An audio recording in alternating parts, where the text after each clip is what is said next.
Chapter 8:14. Chu Tian's plan was unexpectedly smooth, at least it was very smooth at the beginning. Chu Tian's beast-repelling talismans were very effective, driving away most of the prey in the native hunting area. This caused the number of demon beasts to decrease by a large amount. Not to mention the daily harvest, it was not even a fifth of what it was a few days ago. This was simply adding hail to snow. Now even the tribes that lacked food were beginning to worry seeing this situation. Those tribes that had already started to starve were now running around like ants on a hot pan. The large tribes began to study it. There had to be some kind of geological change in the forest. It could be a natural energy fluctuation, a change in the spiritual vein, or a natural disaster. Of course, it could also be a man-made disaster. In short, there was less prey. Living in the forest of chaos, it wasn't good to have too many demon beasts around, it could easily threaten the tribe's safety. Moreover, areas with a high density of demon beasts would increase the chances of high-level demon beasts appearing, but it wasn't good to have too few demon beasts either. The locals relied on hunting and the forest environment was not suitable for farming. The current situation was very dangerous and it was unknown how long it would last. There were already several tribes that couldn't hold on any longer. Move away? This was not a small matter. This was not something that could be decided in an instant. The forest of chaos was filled with dangers, especially in the depths of the forest. There were many powerful demon beasts' territories, as well as many low-key but dangerous tribes. There were also many fierce forest robbers, and all kinds of dangers were hard to predict. Who didn't want to live a stable life? Who would want to embark on a dangerous path with an unknown future? Moreover, even if they moved away, they still had to make preparations. They would need to spend at least 10-15 days exploring their new living environment and prepare rations for the journey. If they did this, their tribe would have died long ago. Since things had reached this point, there was only one way: steal. In this savage land, using force was always the best way to solve problems, and it was the basic way to survive. If there was no food, they would steal food, and if there were no resources, they would steal resources. This was the natural order of the forest races, and it was also why the dark forest laws were so prevalent. When two tribes were together, the other side wouldn't move against you now, but that didn't mean they wouldn't move against you forever. If there was a famine or other reasons, two tribes that had a good relationship with each other would instantly fight. Those who didn't have food would snatch food, while those who had food would be wary of suspicion, or perhaps they would take advantage of the situation and attack the other party first to prevent future troubles. In short, this matter had already become a tradition in the forest of chaos. The entire forest was filled with the sound of knives being sharpened. It was like a barrel of gunpowder exploding. An unprecedented battle was about to erupt. Chu Tian's plan could be said to be successful up to this point. But before the second step could be carried out, an unexpected change occurred. Hushao Forest, a large fox tribe to the southeast of Green City. They had around 200,000 people and had lived here for 43 years, so they could be considered an old tribe. The Tiger Tribe warriors raised their weapons and roared out. This tribe had already begun to gather their troops. The Tiger Tribe's chief decided to personally lead 30,000 elite warriors to launch a sneak attack on the Lizard Tribe not far away. The Lizard Tribe lived in the wetlands and had the habit of storing food. As long as they were eliminated, it would solve the tribe's urgent need. When the Tiger Tribe people were busy gathering their troops, a strange figure appeared in front of the Tiger Tribe's gate. This was a Goat Tribe spirit beast with an ugly old face.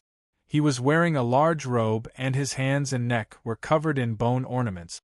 He was also holding a long staff in his hand, looking very strange. "Who are you? You actually dare charge into the Tiger Tribe?" Before he even finished speaking, the Goat Tribe waved his hand and several Tiger Tribe men fell to the ground, foaming at the mouth and twitching. No one knew what they had done. This Goat Tribe person swaggered into the Tiger Tribe, But since he charged in like this, he naturally attracted the attention of many people and was immediately surrounded. The tiger tribe chief came out and coldly looked over. "Shaman sorcerer? What are you doing here?" The shaman sorcerer gave a laugh. "I'm here to show the chief the way." "Show the way? What way?" "The tiger tribe wants food, so attacking our neighbors is not a good idea. How we do things is not up to you swindlers to tell us what to do. Why don't you take a longer view?" The shaman sorcerer ignored him and suddenly said, "Green City has stored food for several decades, so why can those gnomes live in the city and have large amounts of food while you guys can only hide in the forest? In my opinion, we should directly attack Green City and take over Green City. At that time, not to mention a temporary problem, we won't have to worry about food for 3-5 years." The tiger tribe chief's face fell. "What did you say?" "The ogres, lizardmen, snake tribes, and the southern tribes have all come to an agreement and are prepared to attack Green City together to steal food." The shaman sorcerer said this before turning around. "The gnomes and the green religion have already declined in the last few decades, so this is the best time. As for whether the tiger tribe wants to join in, that will depend on the chief's decision." Green City's acting city lord, the gnome Clark, had a worried frown on his face. The gnomes were related to the elves, but they were not a mix between the elves and other races. The gnomes were an independent race, a branch of the elves in the ancient times, belonging to the lesser elves. It was like the relationship between the halflings and humans. Their bloodlines were very similar, but they had already evolved into two different races. The gnomes were around the same height as the dwarves and their other characteristics were similar to the elves. The gnomes had a very smart mind and they liked to study knowledge and truth, studying profound source energy arrays. Although they loved nature like the elves and didn't like fighting, they were not as inflexible as the elves. The gnomes had a very good strength in the forest. When the gnomes in this area were at their peak, there were several million of them and they were divided into several dozen tribes. Although they were all independent, they had a common belief, which was the green religion. The city the gnomes spent 500 years to build was this Green City. The gnomes had a good strength, but compared to the true giants of the forest, they were still lacking. Those giants didn't want to touch the other side's sensitive nerves, so they didn't directly take Green City. They just thought of ways to slowly nibble away at it. The lich from the Dragon's Ridge brought the undead religion. The spirit beasts from the savage highlands brought the shaman religion. The druids who didn't like fighting were inexplicably drawn in. After several decades of fighting, the strongest green religion had already been destroyed. When the gnomes finally felt that they couldn't control this city anymore, the Eternal Forest's elven king threw out an olive branch to the gnomes, willing to accept these close relatives. Clark and the gnome elder didn't even think about it before agreeing. The gnomes did not build Green City to fight for fame, rather they just wanted to build a home for the gnomes to peacefully study in. Who would have thought that after this home became rich, it would attract so many greedy eyes? Compared to the Dragon's Ridge and the Savage Highlands, joining the Eternal Forest was the best result for the gnomes. The Eternal Forest's elves were close relatives to the gnomes and the elves were gentle and kind, not making things hard for the gnomes. The Elven King even promised that the gnomes could continue to study and live in Green City, no different from before. The gnomes had no desire for power and wealth. It didn't matter who was the master of the city, it was fine as long as they didn't drive the gnomes away. Clark was very happy to complete the agreement with the Elven King. The Eternal Forest had already announced that Green City would be incorporated into their sphere of influence, and they would be protected by the Eternal Forest from now on. The gnomes were filled with anticipation as they waited. As long as the Eternal Forest stationed a strong elven army in Green City and sent a person with enough prestige to become the Green City Lord, would the shaman religion and the undead religion still be this arrogant? Even if they had the Dragon's Ridge or the Savage Highlands behind them, the Eternal Forest had already taken the initiative in Green City. After so many days had passed, There was no news from the eternal forest at all. Not long after, a secret letter was sent into Clark's hands. When Clark opened the Elven King's personal letter, he almost jumped into the ceiling. Green City's position was too special, and there were many large influences involved, so it was easy to cause dispute. So the Elven Council did not agree, and there was no hope for the Elven army. But the kind Elven King gave Green City a city lord. Clark was disappointed, but he thought that the gnomes still had a bit of strength. If the elves could send several peak experts here, even without the Elven army, they would be able to deter thieves. Who would have thought that the Elven King would give Green City's city lord to a human he had never heard of before? Weak. No fame. And a human. Clark was so angry that he almost fainted. There were no human powers in the Forest of Chaos, and all the humans that came here were outsiders. Outsiders meant that they had no foundation here. A human without any foundation coming to this complicated Green City to be the city lord, wasn't it child's play? Even if the gnomes obeyed, would the other races obeyed? When Clark was anxiously thinking of how to solve this, a gnome suddenly ran over, acting City Lord Clark. Something has appeared in the forest again. What? There were quite a few things that had happened in the forest recently. There was famine, plague, and various disasters. Although there was no direct evidence, Clark believed that these were all done by those fellows. They just wanted to create chaos, giving the eternal forest's influence more resistance. This gnome adjutant said with a head covered in sweat, "There are several tribes that have formed an alliance because of food, preparing to attack Green City." What? Clark felt his head grow bigger. These tribes actually wanted to attack Green City. Green City had 1.5 million residents, and the gnome population had decreased in recent years. This was originally a gnome city, and there weren't many gnomes left, but there were still around 600,000 that occupied a small half. The gnomes were good at handling and storing food. Green City had developed for so many years, so their food reserves were very rich. In normal situations, the locals would plunder from each other and no one dared to attack Green City. This was because even if the green religion was weak, they were not something the locals could provoke.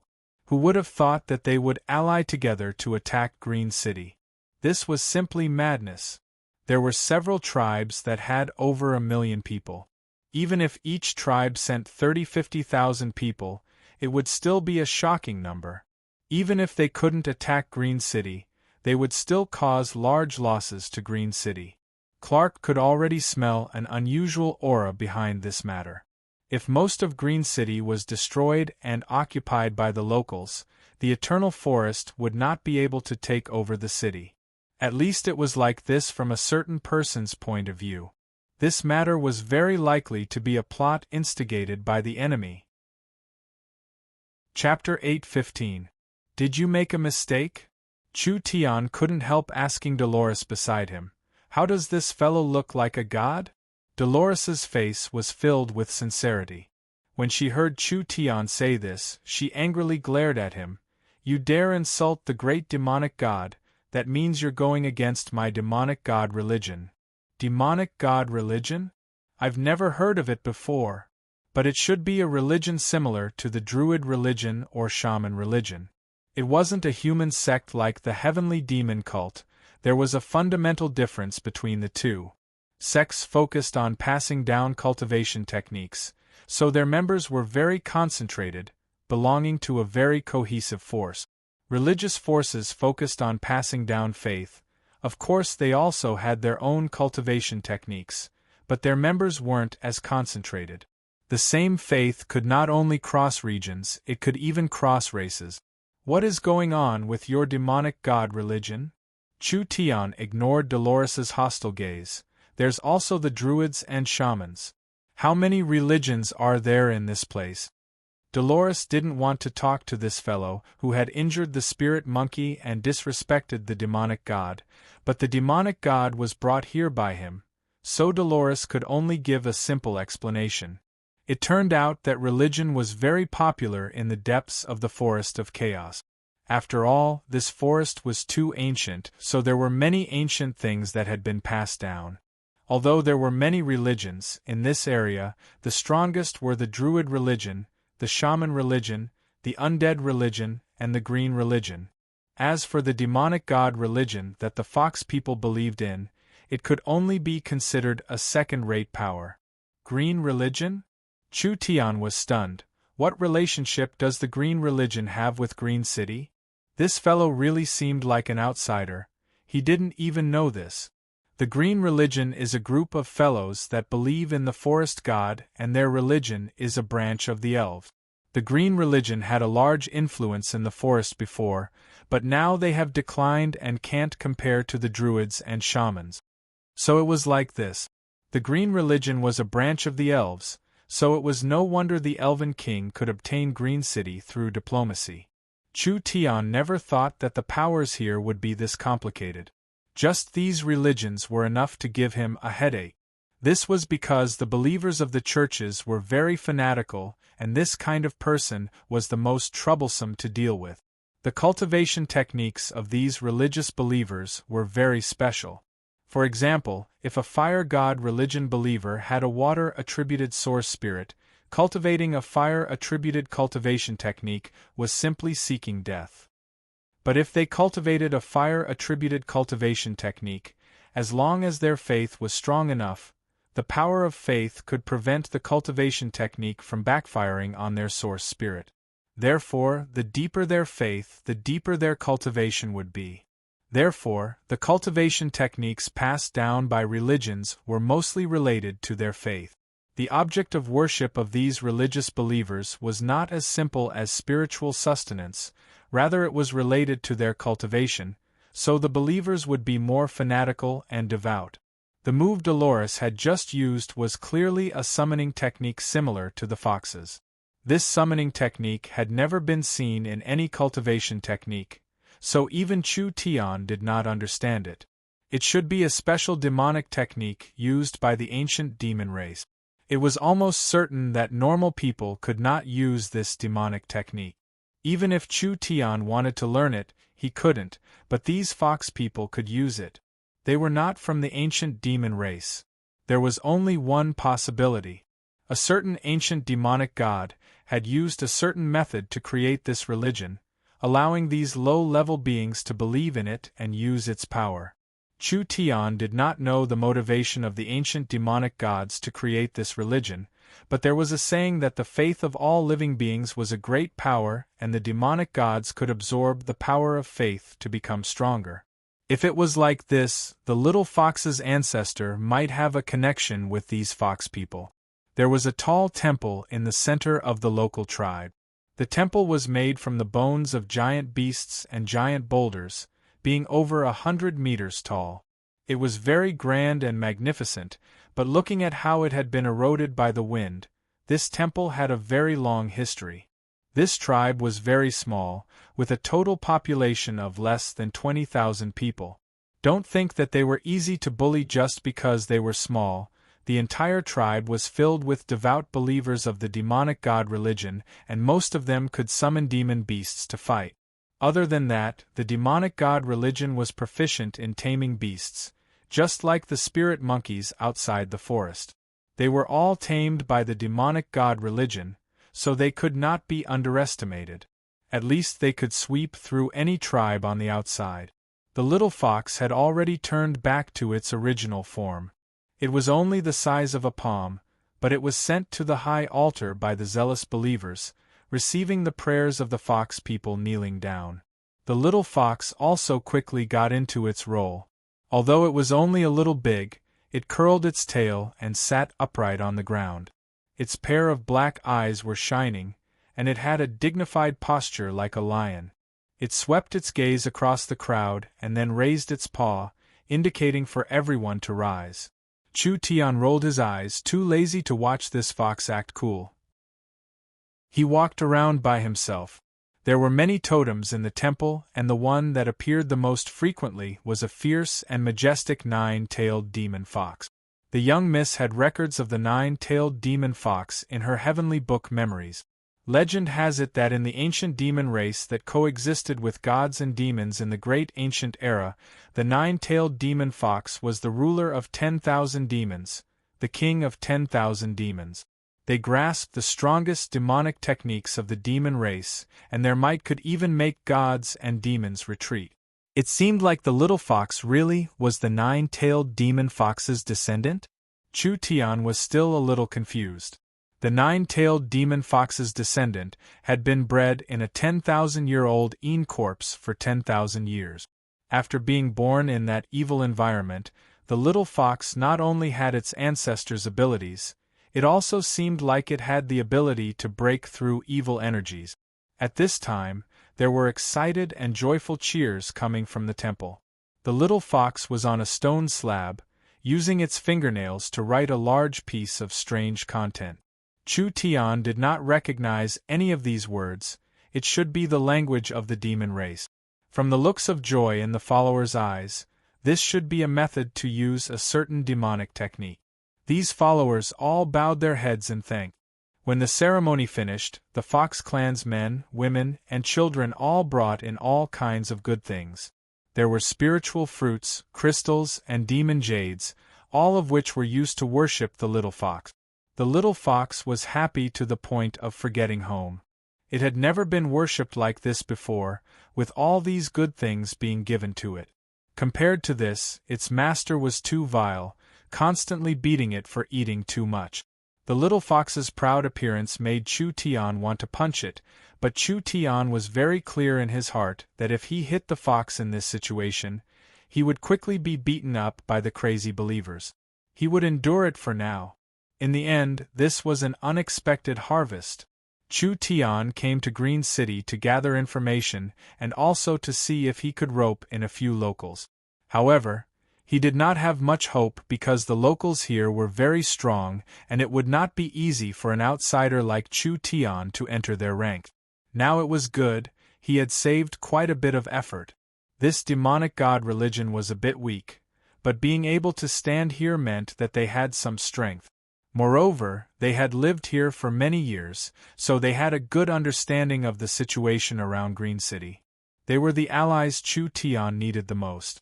Everyone should have seen that I am a companion of your demonic god, so we are not enemies. With these words, everyone was stunned. They all looked at the little fox that was gorging itself on the food. The little fox felt everyone's gaze and suddenly stopped. It looked up at Chu Tian, and its heart instantly bloomed with joy. Master, Master, I never thought that there would be a day where you would ask this fox for help. As long as this fox gives the order, I will strip you naked and give you a spanking to take revenge for you spanking my butt. Chu Tian's eyes flashed with a fierce glow as he looked at it. The little fox gave a snort and could only nod before continuing to eat. The old foxman, who was also the high priest, quickly stood up. Since your excellency is the demonic god's friend, then of course you are our most respected guest. If there is anything we can help you with, our demonic god religion will not decline. This was more like it. Chu Tian cleared his throat. Since the high priest has said this, I will honestly introduce myself. Actually, I am the new city lord of Green City, and I came here alone this time, mainly to inquire about the situation. Green City's city lord? Everyone looked at him with a strange expression. When did the Green City's city lord become a human? Wasn't this city conquered by the elves just a few days ago? The relationship between the elves and humans was not good, it could even be said to be very unfriendly. How could the elves give an important city like Green City to a human? However, they had no choice but to believe it. Chu Tian directly took out the elves' things. The fox people were in an uproar. They never would have thought that this young man would be the city lord appointed by the Eternal Forest. If he could really sit in the city lord position, then the surrounding 1,000 miles would be his territory. These demonic god religion followers would naturally accept the city lord's management. The high priest was the calmest. He gave a few soft coughs. Although your excellency is the city lord, with Green City's situation, if you want to sit in the city lord's throne, I'm afraid it won't be an easy matter. Chu Tian liked dealing with smart people. This would save him a lot of effort. Although most of the fox people were acting like a group of idiots, worshipping this damn fox and fawning over him, the fox race had the highest intelligence among the spirit beasts. This was a very smart race, and as long as they were properly trained, they would become natural profiteers or sly politicians. For the high priest to be the leader of these people, he could see the relationship between their demonic god and this young man. The demonic god came with this young man, and from the young man's disrespectful gaze towards the demonic god, perhaps even their demonic god had to compromise with Ye Yao. This young man called himself Green City's city lord, but he came alone without any troops. Although his strength wasn't bad, it was only not bad. Just the demonic god religion alone had over 50 people that could deal with him. Chapter 8:16. Chu Tian had made a mistake. It couldn't be said that it was a mistake, the plan itself was not a problem. He would first cut off the food of the large tribes, and when they were begging for a miracle, the fox tribe would take this chance to release the news of the mysterious human merchant. When these natives heard that the Minotaurs in the Minotaur Valley, because of trading with this human merchant, not only did nothing happen to them during the famine, but they even ate and drank well every day, they would definitely go to the Minotaur Valley outside to investigate the situation. Who didn't know that the Minotaurs were the stupidest and were the first to starve to death? Now that they were eating and drinking, how could the other tribes not be jealous? The human merchant was very resourceful. No matter how much food they needed, they would be able to supply it. On one hand, he could supply them with high-quality food, and on the other hand, he could cut off the other food sources. These locals would be tied down by Chu Tian in the end, and Chu Tian's goal would be achieved. The problem now was that when Chu Tian had just started the first step of his plan, and before he could even start the second step, Dolores had already rushed over. There was a very urgent piece of news that over 10 tribes were working together to attack Green City. The situation is not good this time, Dolores said with a face of worry. It's like we've smashed our own feet with a rock. No, it's not right. Chu Tian knit his brows and thought about it for a few minutes. This can't be right. These tribes normally don't interact with each other and are suspicious of each other. How could they form an alliance in just 2-3 days? This doesn't make sense. Dolores had already noticed this suspicious point. Although Green City's gnomes are very weak, they are not something these normal tribes would dare challenge. I also suspect that there is a mastermind behind this. Chu Tian nodded. There was no need to doubt it, this was certain. Chu Tian had already been in the Fox clan for a week, and he already had a good understanding of Green City. This city's manager and founder were all gnomes. Although the gnomes were not as strong as the elves, they could be considered one of the most knowledgeable races in the forest. The gnomes were different from the wood elves who had no desires. The gnomes were strict by nature and had a strong thirst for knowledge, therefore the gnomes had high attainments in source energy arrays, alchemy, and talismans. The reason Green City could maintain its rich state for several hundred years was because the gnomes' production had brought enough wealth to the city. The gnomes' equipment could be said to be very elite, and adding in the gnomes' talismans and traps, as well as various defensive facilities, they could definitely make Green City a city that was hard to conquer. If my guesses aren't wrong, the person behind this is most likely still in Green City. These locals can't conquer Green City, so they can only work together. Chu Tian asked Dolores, with your intuition, who do you think is the most suspicious? Dolores said without even thinking, the shaman religion or the undead religion. Chu Tian said with a slight nod, we need to make a trip to Green City. Why are we going to Green City? Of course it's to see the acting city lord. Chu Tian was an outsider and it was hard for outsiders to enter Green City, so he needed the Fox clan's help. Dolores and Chu Tian shared a common interest, so of course she agreed without even thinking about it. The demonic god religion had a bit of influence in Green City. Although the Fox clan was small, the Fox people had good brains, so they had a few stores in the city that mainly sold materials. Chu Tian disguised himself as a fox person and was led by Dolores, so it was much easier for them to enter Green City. Green City had already been established for 500 years. This was not considered too old in the Forest of Chaos, and this city had always been under the control of the Green Religion. The Green Religion was a religion of the elves, mainly believing in the forest god. The gnomes at their peak had over 1 million people, so they could be considered quite a large power. In the last few decades, the Green Religion had quickly declined. The newly risen druid warriors, necromancers, and shaman sorcerers ran amok in Green City. They were already a serious threat to the gnomes. Although the gnomes were still the masters of Green City in name, they had already been divided. They were hindered by these three religions, and adding in the several decades of chaos, the influence of the Green Religion had quickly declined. Chu Tian was currently standing in front of Green City. This is Green City? It really is a bit different from what I imagined. The cities in the Forest of Chaos were not something the Southern Summer Country could compare to. Even the Southern Summer Imperial City could not compare to a tenth of this place. When Chu Tian saw Green City, his first impression was, it was grand, natural, and picturesque. Most of the cities in the Forest of Chaos did not have city walls because there was no meaning in having a city wall in a place like this. Although the Green City in front of him did not have city walls, because it was built in a vast mountain range, the mountain range surrounding it was a natural city wall. If he hadn't seen it with his own eyes, it would have been hard to imagine that such a city would suddenly appear in the rugged and precipitous mountains. Green City did not have a lot of people, but it was several times larger than the Southern Summer Imperial City. The entire city was scattered among the mountains, so the distribution was very interesting.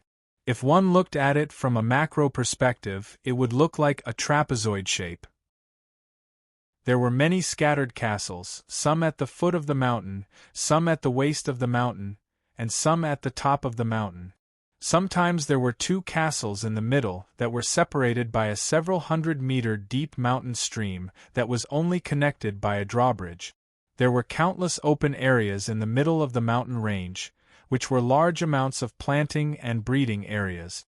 There was a main peak in the middle of the mountain range. It was originally a towering mountain, but the top half of it had been excavated and turned into a giant white castle. Half was a mountain and the other half was a city. Sitting at the peak of the mountain range, surrounded by clouds, it was like a city in the sky. This was a very special place. The city built by the gnomes was completely different from the humans. In the large cities that humans lived in, the streets were orderly and the tall buildings were scattered. They were tightly packed together and were surrounded by city walls. Green City's appearance was completely different.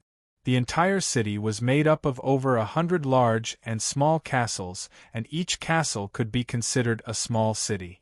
The castles surrounded the mountains in layers, forming a trapezoid shape.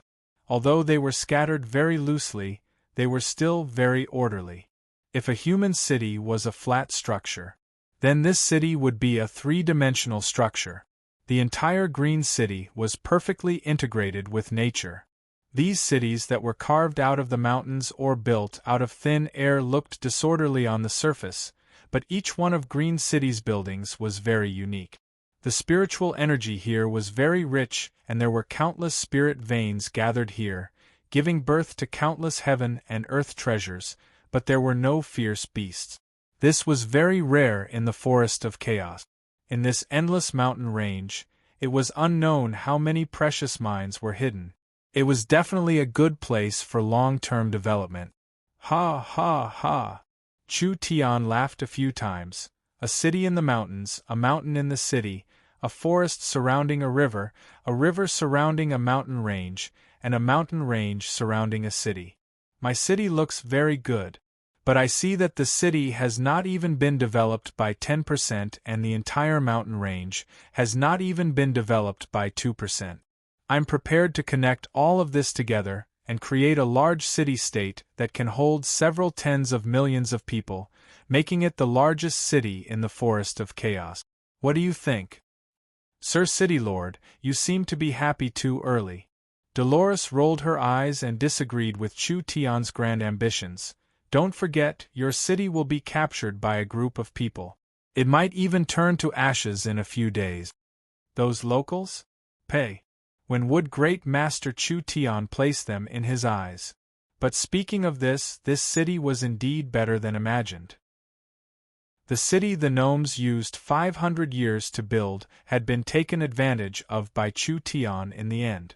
Not only was this place rich in spiritual energy, it was also in the center of the Forest of Chaos, making it the most suitable base for miracle commerce.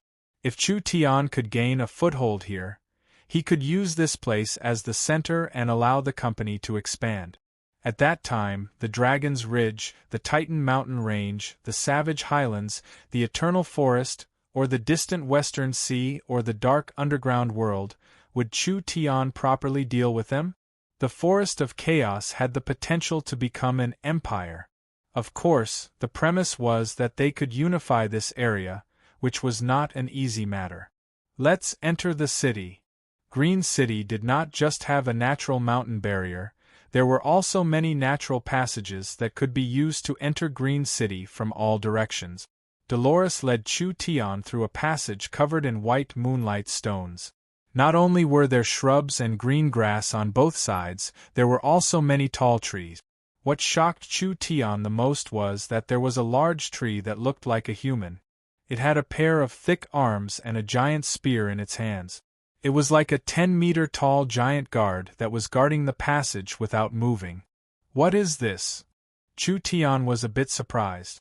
This thing looked like a treant, but it was definitely not a treant because Chu Tian could feel that this thing did not have a will and was a giant puppet life form. This is the Green Protector. Dolores explained. The Green religion studied the remains of the ancient war trees and finally cultivated a powerful life form. 100 years ago, Green City was filled with these powerful warriors, but after being attacked several times, they were all lost.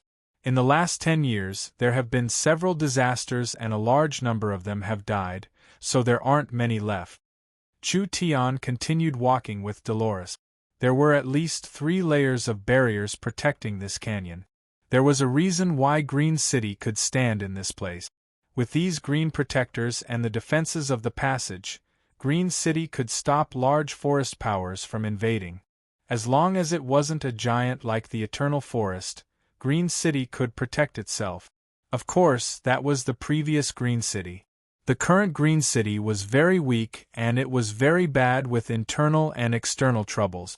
If it wasn't like this, why would the gnomes surrender to the Eternal Forest? The Elven Council was really a group of wooden heads, not wanting this good place that was delivered to their door. In the end, Chu Tian had picked up a large bargain. Chapter 8:17. Chu Tian temporarily stayed in the Fox Clan's tribe. The little fox lived the life of an emperor and each Fox Clan treated it as a spiritual god. The little fox would teach its followers demonic techniques from time to time, and there were some demonic techniques that even it couldn't use, but these memories had been deeply engraved in its soul since it was born. The followers became even more fanatical. Everyone could see that the little fox was still in its infancy, but it was certain that it was the descendant of the demonic god religion.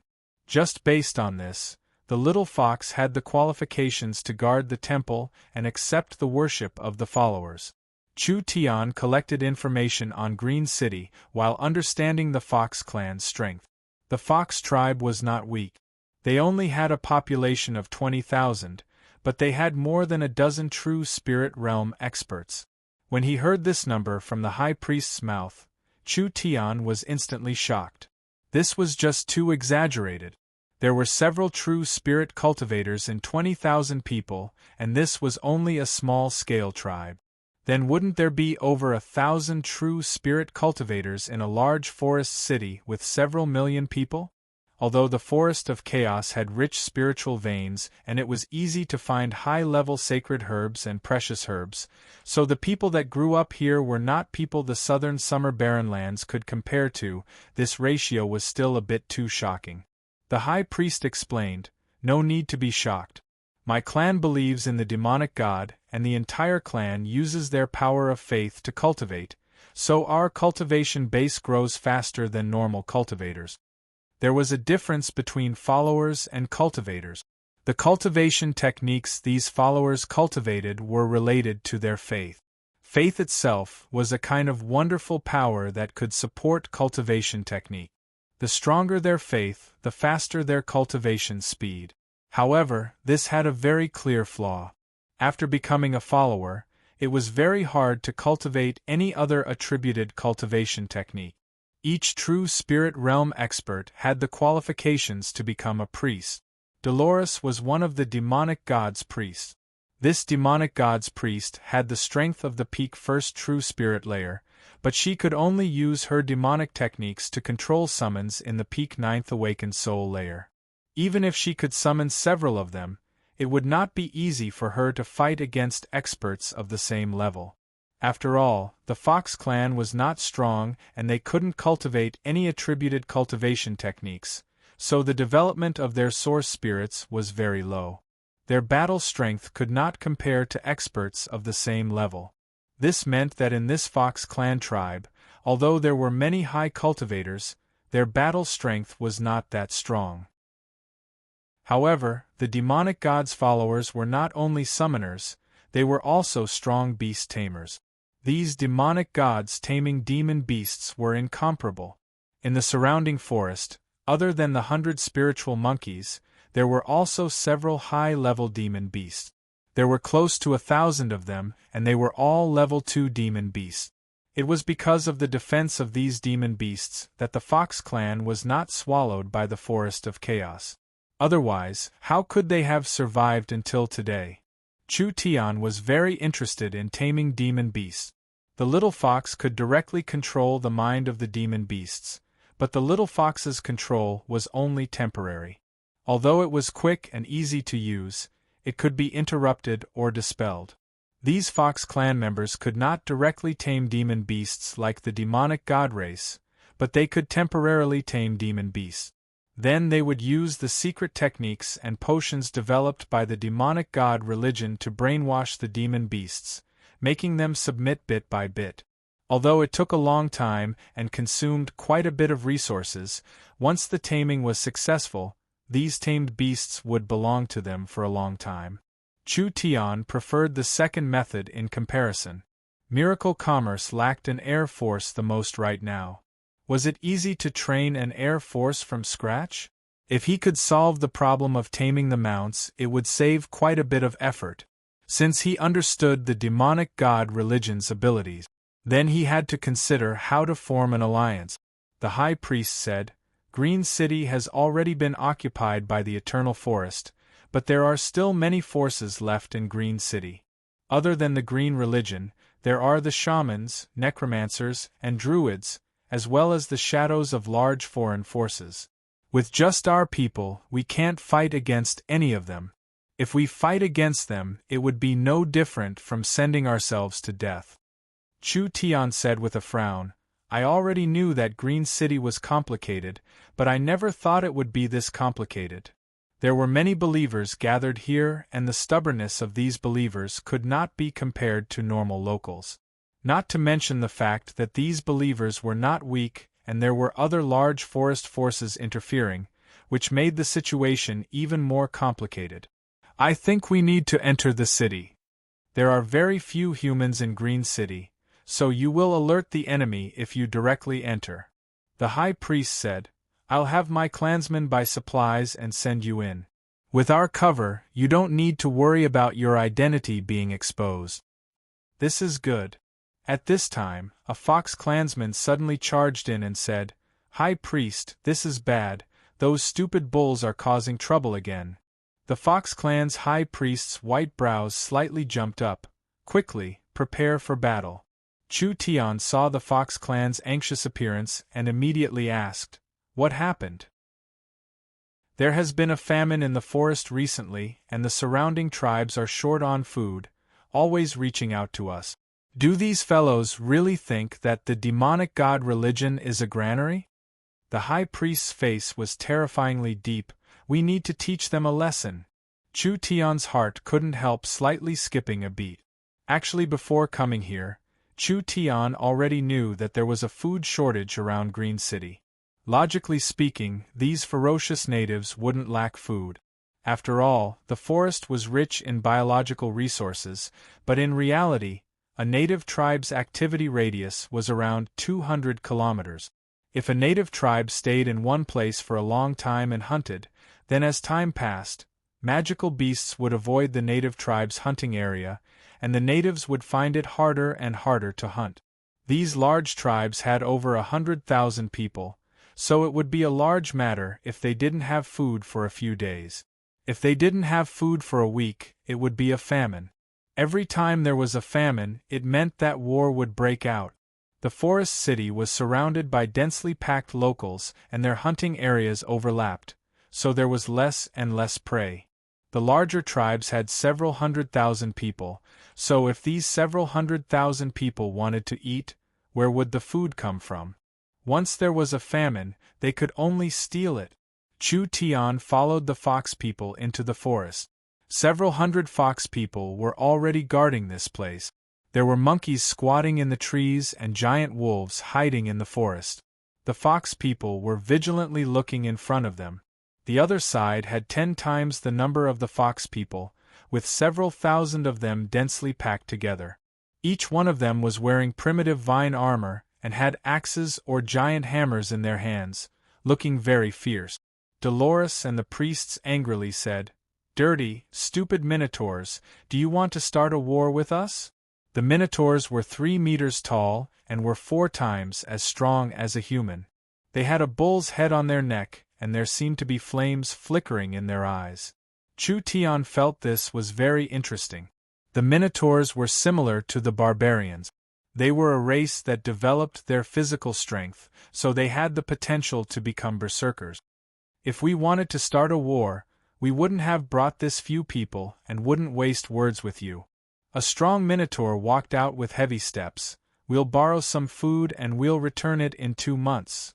A fox priest angrily shouted, "We don't even have enough food to eat, how could we have extra to lend to you?" "That's right, quickly scram. Otherwise you won't be able to leave this forest." The minotaurs were not a race with a good temper. These fox people didn't know what was good for them, and they were immediately angered. The leading minotaur roared out, "We've been neighbors for 10 years. Are we not going to help at all? We have several thousand people that are about to starve to death, and we're all going to die anyway. If we do something crazy, I hope you won't blame us for not giving face." This was a naked threat. The fox people's expressions were not good. Chu Tian asked the high priest beside him, "Are these minotaurs very strong?" The minotaurs are in the west side of the valley and have around 100,000 people. They can be considered a large power in the area. The high priest said with a calm expression, "We've been minding our own business these past few years, but now that the minotaurs are starving, they'll probably cause a big ruckus. It was hard to find prey in the forest recently, and many tribes were suffering from starvation. The fox tribe was different from these places. Not only did the fox tribe know how to store food, they also knew how to grow their own food, so they could be self-sufficient in times of famine. How big was the minotaur's appetite? It wasn't inferior to the ogre's at all. A single minotaur's appetite was more than 10 fox people's. If the fox tribe supported the minotaurs, how could the fox tribe survive? Dolores's enchanting face was filled with anger. "Greedy and despicable minotaurs, we will not submit to your strength. If you dare make a move, we'll make it so you won't be able to return." They could feel the fox people's killing intent. The surrounding monkeys and wolves in the forest all began to growl in low voices. The minotaurs' eyes were red from hunger. They had gone around the surrounding tribes and most of them couldn't protect themselves, so they didn't lend them food. Compared to them, The fox tribe was easier to deal with, so since they didn't want to give it, they would steal it. The killing intent released by the minotaurs made the hearts of the fox tribe members sink. A bloody battle was hard to avoid. Although things like this often happened in the forest, with the fox tribe's current population, it would be hard for them to support this kind of bloody battle. If the tribe shrank even further, perhaps they wouldn't even have the qualifications to stay here. Why do we need to fight for a bit of food? Who is it? The minotaurs looked at Chu Tian with a strange expression. Humans were rarely seen in this area, so how could a human appear in the fox tribe? Chapter 8:18. The gnomes were not xenophobic like the elves, they were a relatively tolerant race. As long as one could have a good relationship with the gnomes, no matter what race or religion they would all have a place in Green City. Foreign merchants could also temporarily stay in Green City. This kind of open policy made Green City prosper, but it also brought a series of troubles to Green City. Those cults could quickly develop in Green City and even threaten the gnomes' rule. Other than the power behind the church supporting them, the main reason was that it was too easy for them to infiltrate. There were several shaman altars in Green City and a large shaman temple. The shaman religion was mainly made up of spirit beasts and had developed very quickly in Green City over the past few decades. Now their influence was even faintly surpassing the green religion. Acting City Lord Clark anxiously paced back and forth. The surrounding tribes were preparing to attack Green City, which made him feel pressured. Therefore, he sent out a group of envoys early in the morning, hoping to resolve this problem. After all, with Green City's current weakness, it was clear that it couldn't withstand any more attacks. This negotiation was for stability. Green City was very sincere. But why hadn't the envoy returned yet? While Clark was feeling a bit uneasy. Sir Acting City Lord. An assistant quickly charged in. Envoy. The envoy has been killed and the bandits have gathered. What did you say? Clark angrily slapped the table. These damn fellows, getting an inch and wanting a foot, their greed knows no bounds. Do they really think that Green City is afraid of a mob like them? This assistant was very flustered. I think they are about to attack, we should deal with them as soon as possible. The gnomes were not a martial race, so there weren't many warriors in the tribe. The Green Protectors had suffered a large loss in the last few decades, and this wave of locals would cause a large amount of damage to Green City. Of course, this was not what the acting city lord was most worried about. What he was most worried about was the mastermind behind this plot. Plagues, famine, and riots, it was always wave after wave. When had the forest been peaceful during this period of time? Clark had always been suspicious of the identity of the mastermind behind this matter. After all, famine was one of the main causes of war, and when the locals were in danger, they took the chance to stir up chaos. This was not hard to explain. Clark powerlessly waved his hand. Have the clansmen prepare. Yes. If the Eternal Forest could accept Green City, he wouldn't need to worry about these matters. Sir Acting City Lord, there are people outside asking to see you. How could Clark have time to see them? When he was prepared to send them away, Clark's heart suddenly skipped a beat. Who is it? I'm not clear, it's a human and a fox. The fox seems to be the demonic god religion's priest Dolores. Human? Invite them in.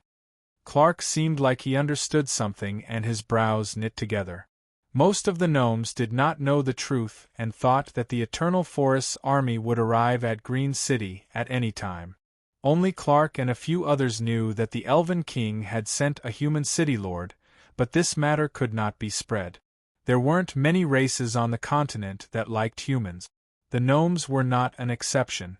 What's more, humans were synonymous with outsiders here, which meant that they weren't even worth a fart in the local area. Even a powerful dragon couldn't suppress a local snake, not to mention that the other party was at most a flying mouse. How was it possible for him to inform such a large group of snakes? Clark sent away the people around him, and Chu Tian and Dolores walked in. Dolores politely gave a slight bow to the gnomes in front of her. Demonic God Religion's priest Dolores greets Acting City Lord Clark. Clark did not look at Dolores and looked at Chu Tian with a look of disdain. Humans had short lifespans and this person looked very young, perhaps not even 20 years old among humans. He was no different from a child. Even if the Elven King was irrational, he shouldn't have sent this kind of person to manage Green City, right? Clark said in a somewhat malicious voice. Green City does not welcome human travelers. What matter does Your Excellency and Priest Dolores have come to see me for? I'm very sorry, I am not a traveler. Chu Tian did not have any thoughts of hiding it at all. He took out the Elven King's token and secret letter, and placed it on the table. I am called Chu Tian, the Elven King has appointed me as Green City's City Lord. You? Clark's eyes popped out. You can be Green City's City Lord? I think the Elven King is confused. I would rather surrender to the spirit beast. These were not completely words of anger. Clark never would have thought that when he sincerely surrendered to the Eternal Forest would treat the gnomes like this. Letting a human who hadn't even grown hair be the City Lord? This was simply an insult to Green City and an insult to the gnomes. Green City's situation was this complicated. What could this human do? Chu Tian saw the anger on the gnome's face and his heart was filled with helplessness. According to the original plan, Chu Tian was prepared to subdue a group of local tribes. With the support of these locals, he would come to Green City to replace the City Lord and move miracle commerce over. Because there was a change in the plan and the locals wanted to attack Green City, Chu Tian had to change the order and come to Green City first. Why does Acting City Lord Clark think I can't be the City Lord? Then what makes you think you can be the City Lord? With my knowledge, my talent, and my mind, I can do things the gnomes can't. Chu Tian said in a very shameless voice, If Acting City Lord Clark doesn't believe me, we can make a simple bet. Clark was stunned. How do you want to bet? Within a month, I will eradicate all of Green City's internal problems. Whether it is the shamans, necromancers, druids, or anything else. Chu Tian knew that he would be questioned if he was alone, so he could only brag to increase his reputation. If I can do it, the gnomes must recognize my abilities. If I can't do it, you don't need to feel awkward. I will go to the Eternal Forest and resign from the Elven King. Clark revealed a look of disbelief. Do you know what you're saying? Do you know what the shaman sorcerers and necromancers represent? It's just the savage highlands and the Dragon's Ridge. What is there to worry about? Clark carefully looked over the human in front of him. Although he didn't believe this human could do it, from this person's calm expression, he was a bit calmer than he imagined. All right, I'll bet with you. This was a task that was almost impossible to complete. The gnomes were being pressured by these foreign powers, so they became weaker and weaker, having no choice but to rely on the Eternal Forest. If Chu Tian could really solve these problems for Green City, why couldn't he be the City Lord? Of course, this was an impossible task. At this time, there was a wave of shouting coming from outside the discussion hall. Chu Tian was a bit stunned. What is going on? Clark knit his brows and hesitated for 2 seconds. The envoy sent by Green City to negotiate with the tribes has been sent back after being killed. The clansmen are very excited and are naturally protesting, requesting to fight. I'm afraid this battle is hard to avoid. Chu Tian slightly raised his brows. I want to see the envoy's body. What do you want to do? Clark was a bit vigilant. This gnome envoy died for Green City, so he should be buried in the forest temple, returning to the embrace of the forest god. Chu Tian said, I just want to see the person who sacrificed himself for Green City. Perhaps I can find something from his body. That's natural. Clark's brows slightly relaxed. This foreign human actually knew the Green religion's beliefs and traditions. All right, but the priest will be holding the funeral soon, so I'll give you at most 10 minutes. That's enough. Dolores looked at Chu Tian with a bit of astonishment.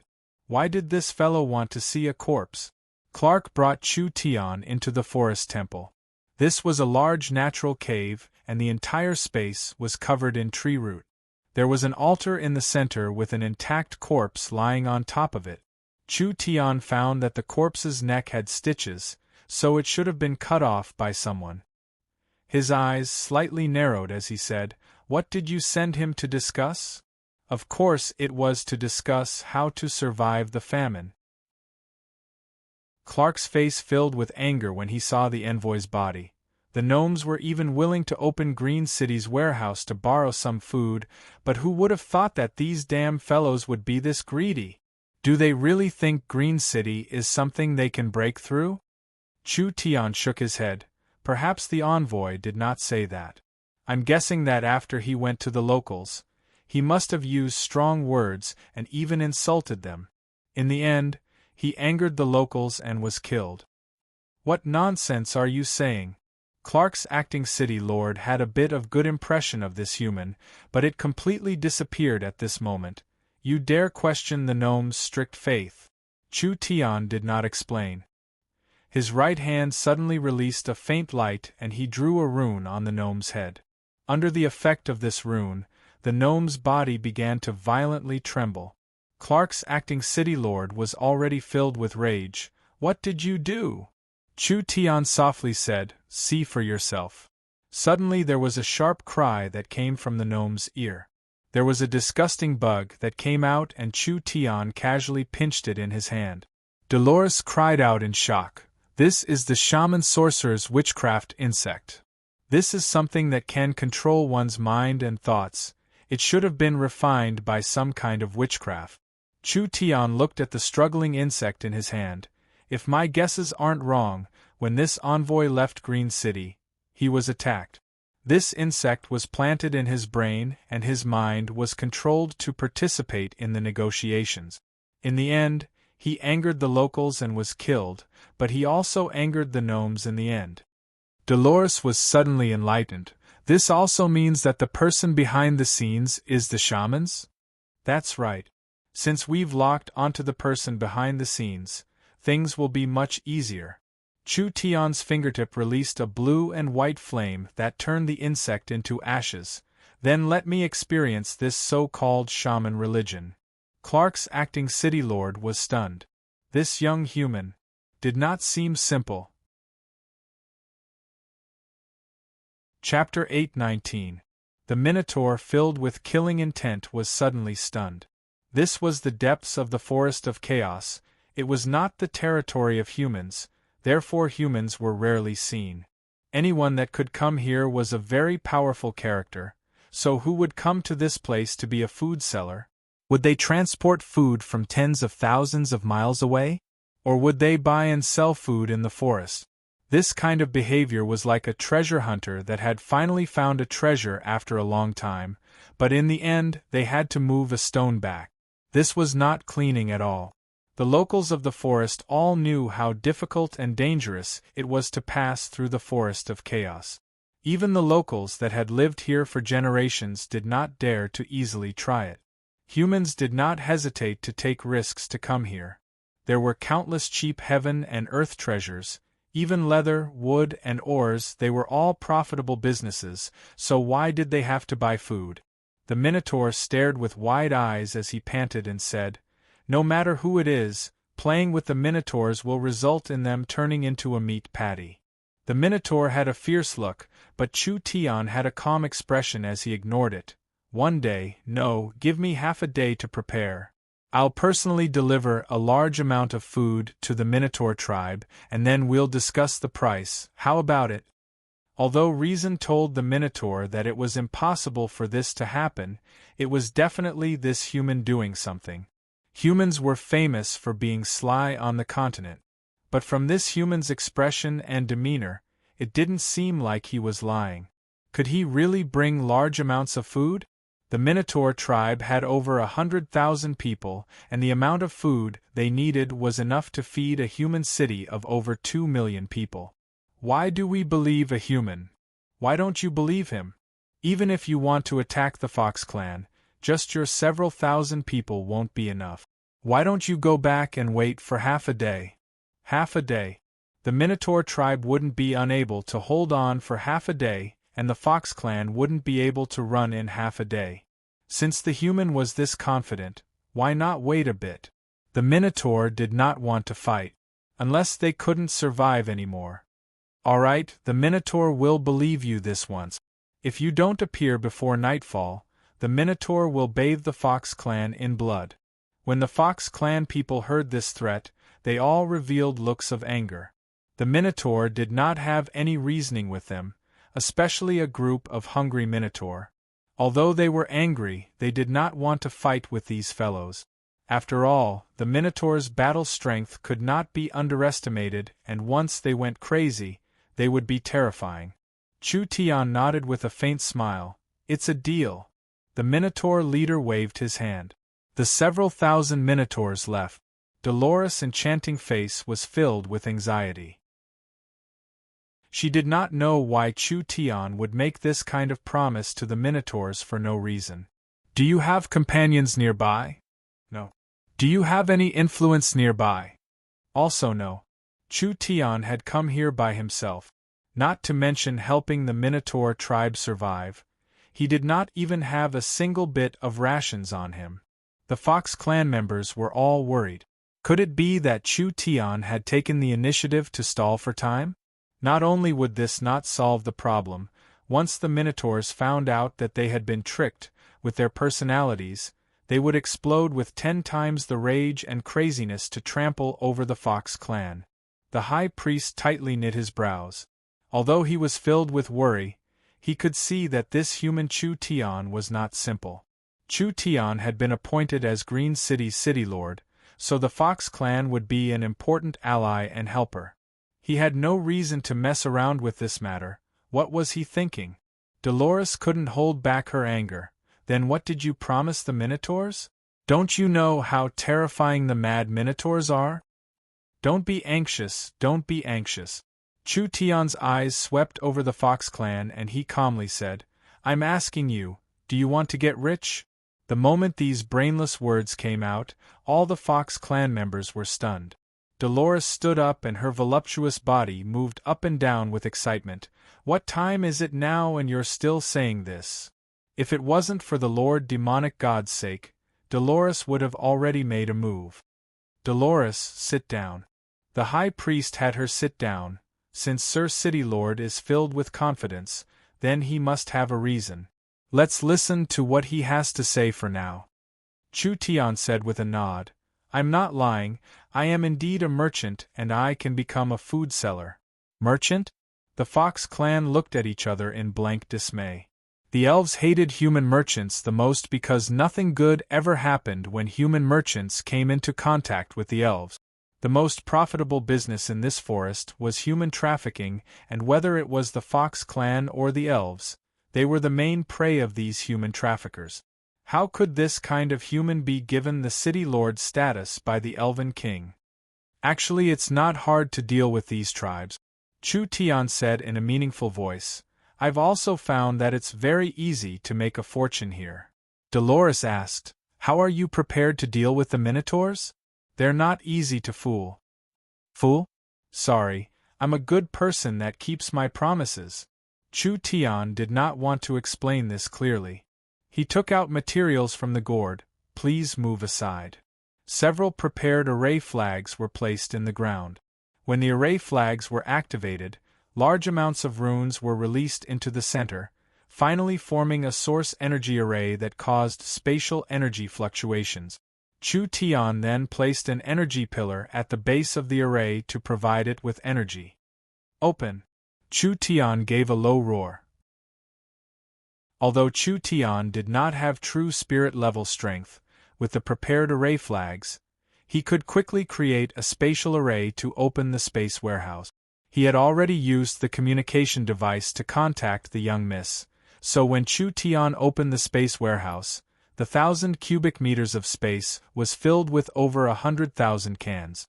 These cans were not traveling cans, but rather storage cans. The former were small cans that adventurers, mercenaries, and adventurers carried with them, while the latter were large cans that were half a person tall, used to store food. Over 100,000 large cans, with an average weight of around 50 kilograms, poured out of the space warehouse, instantly forming a small mountain in front of the Fox clan. The Fox clan members were all stunned. No one could understand what Chu Tian had done. It was like he was performing magic, creating all these things out of thin air. This was even more mysterious than their summoning techniques. Chu Tian opened the lid of a large can and threw it in front of the Fox clan members from several dozen meters away. Take a look for yourselves. Dolores smelled an enticing food fragrance. Could it really be food? The Fox clan members immediately came over in curiosity. This can was filled with cooked meat, with each piece weighing over 10 kilograms. It was fat and fresh, releasing an enticing smell, as if it was still steaming. It was like it had just come out of the pot. Dolores's eyes opened wide as she looked at the humans with a face filled with amazement. Her eyes were not like she was looking at a person, but rather like she was looking at a monster, or perhaps she was looking at a god. She was filled with shock and pleasant surprise, as countless complex emotions gathered in her heart, finally condensing into a single question. How did you do it? That's not the main point. Chu Tian asked with a smile. I'll ask you again, do you want to get rich? In the evening, the dark red sunset covered the entire forest. The Minotaur tribe in the valley was covered in a gloomy atmosphere. Countless Minotaurs were weakly digging at the grass and tree root. These giant fellows that even dared to attack ogres were now in a sickly and weak state. Chief, it's almost dark. Of course I know. The Minotaur chief was a large fellow that was close to 4 meters tall, with a body that seemed like it was made of black steel.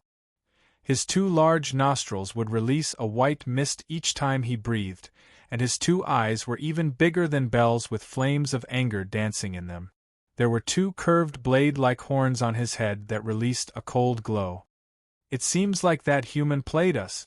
That's right, the human is on the same side as the Fox clan. We'll kill our way over now and skin those foxes. We'll chop up their bones and make soup to drink, letting them know the consequences of deceiving the Minotaurs. A few of the Minotaur leaders with fiery tempers were already roaring in anger. Killing the foxes was not important, the most important thing was to steal. They needed food, otherwise in a single night, over 1,000 clansmen would starve to death. If this famine continued for 3-5 days, at least 10,000 clansmen would starve to death. At that time, the tribe would have to face the danger of disbanding. The Minotaur chief stood up. Although he didn't say anything, he was already lifting the giant axe forged from heavy iron. His killing intent was the best explanation. Chief, those foxes are here. When the Minotaur chief was prepared to lead his clansmen out, a Minotaur's voice suddenly came from outside. This made all the Minotaurs' expressions change. What?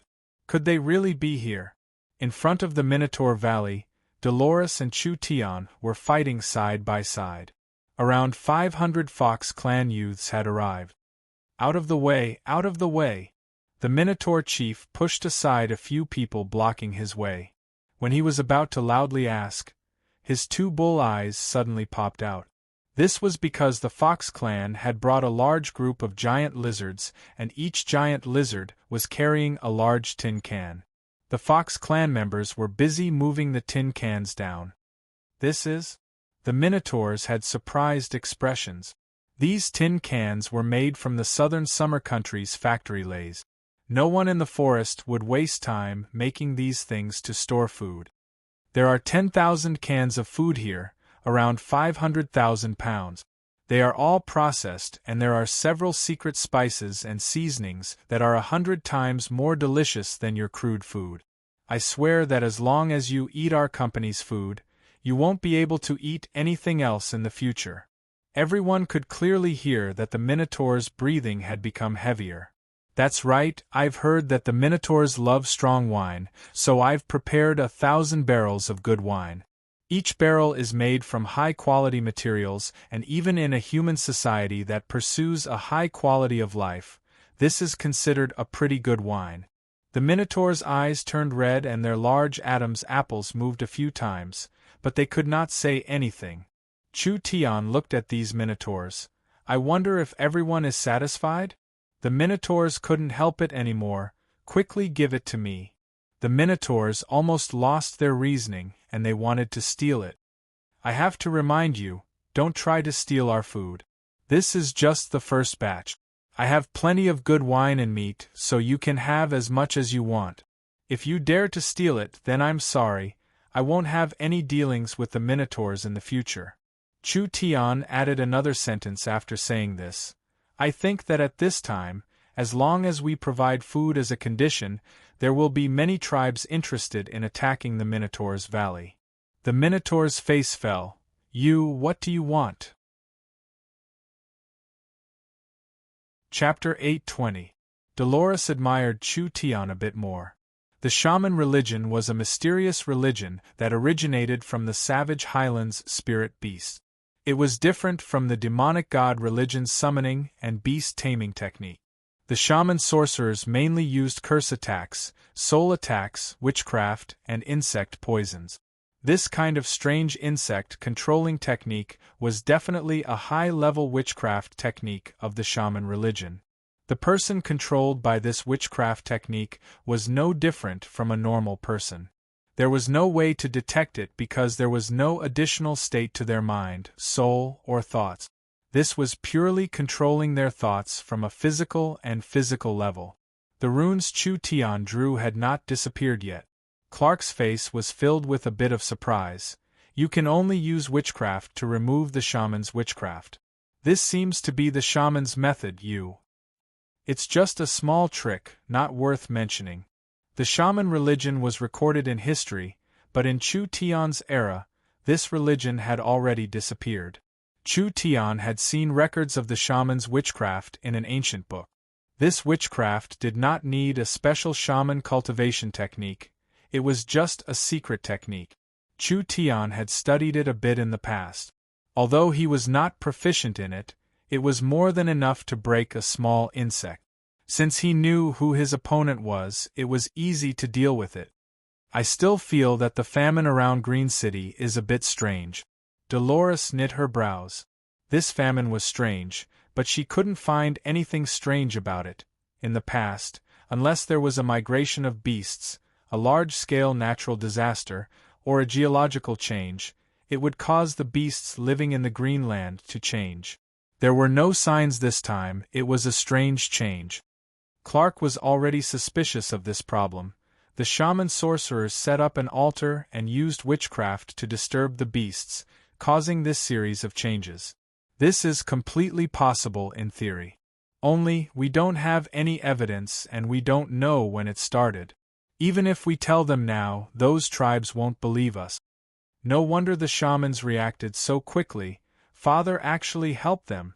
They had been preparing for several months, so they immediately grabbed the chance. This caused Chu Tian's plan to fail. This was too hateful.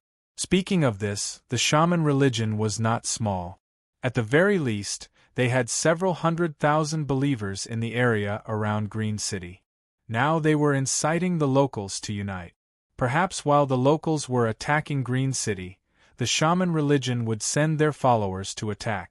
Like this, even if the green religion wasn't defeated, they would still suffer a large loss. I'm most worried about the shaman's witchcraft. Clark seemed to realize the seriousness of the matter. We don't know when the messenger was controlled by this kind of insect. Could be recently, or it could be even longer. Since the shaman sorcerer can control a half-elf, then he can definitely control more. This situation is an objective reality. Chu Tian carefully introduced the shaman's witchcraft. This kind of witchcraft would not directly kill the host. After it entered the host's brain, it would quickly take over the host's nervous system, as well as their emotions and thoughts. The host would be completely controlled without them knowing. They would be able to eat and sleep normally, and the people closest to them would not notice anything strange. These people who were controlled by the witchcraft goo were like time bombs. When the shaman religion needed to use these chess pieces, the shaman priests would use witchcraft to activate them. The host would instantly lose their ability to think and become a puppet under the control of the shaman's witchcraft. The shaman sorcerers did not need to completely control the host's thoughts and could use witchcraft to subtly change the host's thought. This was because emotions were a kind of spiritual energy, and spiritual energy could be created through physical method. Dolores and Clark were both dumbfounded. The shaman's witchcraft was mysterious and vicious, but outsiders knew very little about it. This foreign human was even more knowledgeable than the locals who had dealt with the shaman sorcerers for decades. This kind of witchcraft that could control one's thoughts was clearly a secret of the shaman religion. How did he know about it? No wonder, no wonder. The shaman religion could develop this quickly. Not only did they have a large influence in the surrounding tribes, there were also several shaman temples in Green City. The problem was here. The local army had several 100,000 people. They had several 100,000 followers over the years. There were also over 100 true spirit realm shaman sorcerers, as well as the core fighting strength of the shaman religion, as well as the puppets they had controlled in Green City over the years. This was a very terrifying strength. The local army had been formed for 3-4 days, and they had already gathered over 100,000 people. It was said that this number was still increasing, and it could reach several 100,000. Most of these locals had mobilized the adult males of their tribes. With this kind of effort and high efficiency, who would believe that the shamans weren't playing tricks on them? Once the locals attacked the city, the shaman religion's army would also attack. Adding in the cooperation of Green City, how would the gnomes deal with this situation? Also, if the shaman spirit beasts and the Green City gnomes fought, would the undead religion warlocks just stand by and watch? Even the druids were an unknown variable. Chu Tian had clearly pointed out all the stakes. Mr.'s insight is truly clear. Clark never thought that Chu Tian could see this clearly. He was sitting high up as the acting city lord, but he was this careless. His head was covered in sweat at this moment. Green City's situation is even more dangerous than I thought. The gnomes were proficient in research, but they were not good at diplomacy or military tactics. Now that the water was becoming muddier, he couldn't think of a way to solve it. Dolores was also shocked, not to mention Clark, who would have thought that the situation would be this bad. Who would have thought that the situation would be this bad? Clark asked in a trembling voice, "Then how many gnomes does Mr. think have become the shaman sorcerer's puppets?" This kind of goo is very hard to refine, and it will consume the refiner's cultivation and vitality, so there won't be many of them. You don't need to worry about this. Chu Tian carefully considered it. Just follow my arrangements. The gnomes only need to stabilize Green City, and I'll take care of everything else. Could this situation really be taken care of? Clark already had no confidence in his heart. He could only believe in this outsider, a person that could become Green City's city lord. In the evening, the 150,000 elites of the forest gathered in the forest. The morale of the locals was high and they were filled with killing intent. When they gathered, there would be locals joining in from time to time. Of course, these were all small powers that wanted to take advantage of the situation to loot Green City. The Allied army meeting began. The ogres, tiger, leopard, lizard, snake. The various large tribe chiefs and the high-level members of the various tribes all came to participate in this meeting. These different-looking leaders all had angry expressions on their faces at this moment. Green City is too arrogant. They actually want to exterminate us and make us their slaves? These gnomes don't even know they are about to die. Do they really think they are still 100 years ago? We will quickly gather several 100,000 people. At that time, with the support of the shaman religion's witchcraft, our battle strength will increase by more than double. It will be easy for us to trample these outwardly strong gnomes.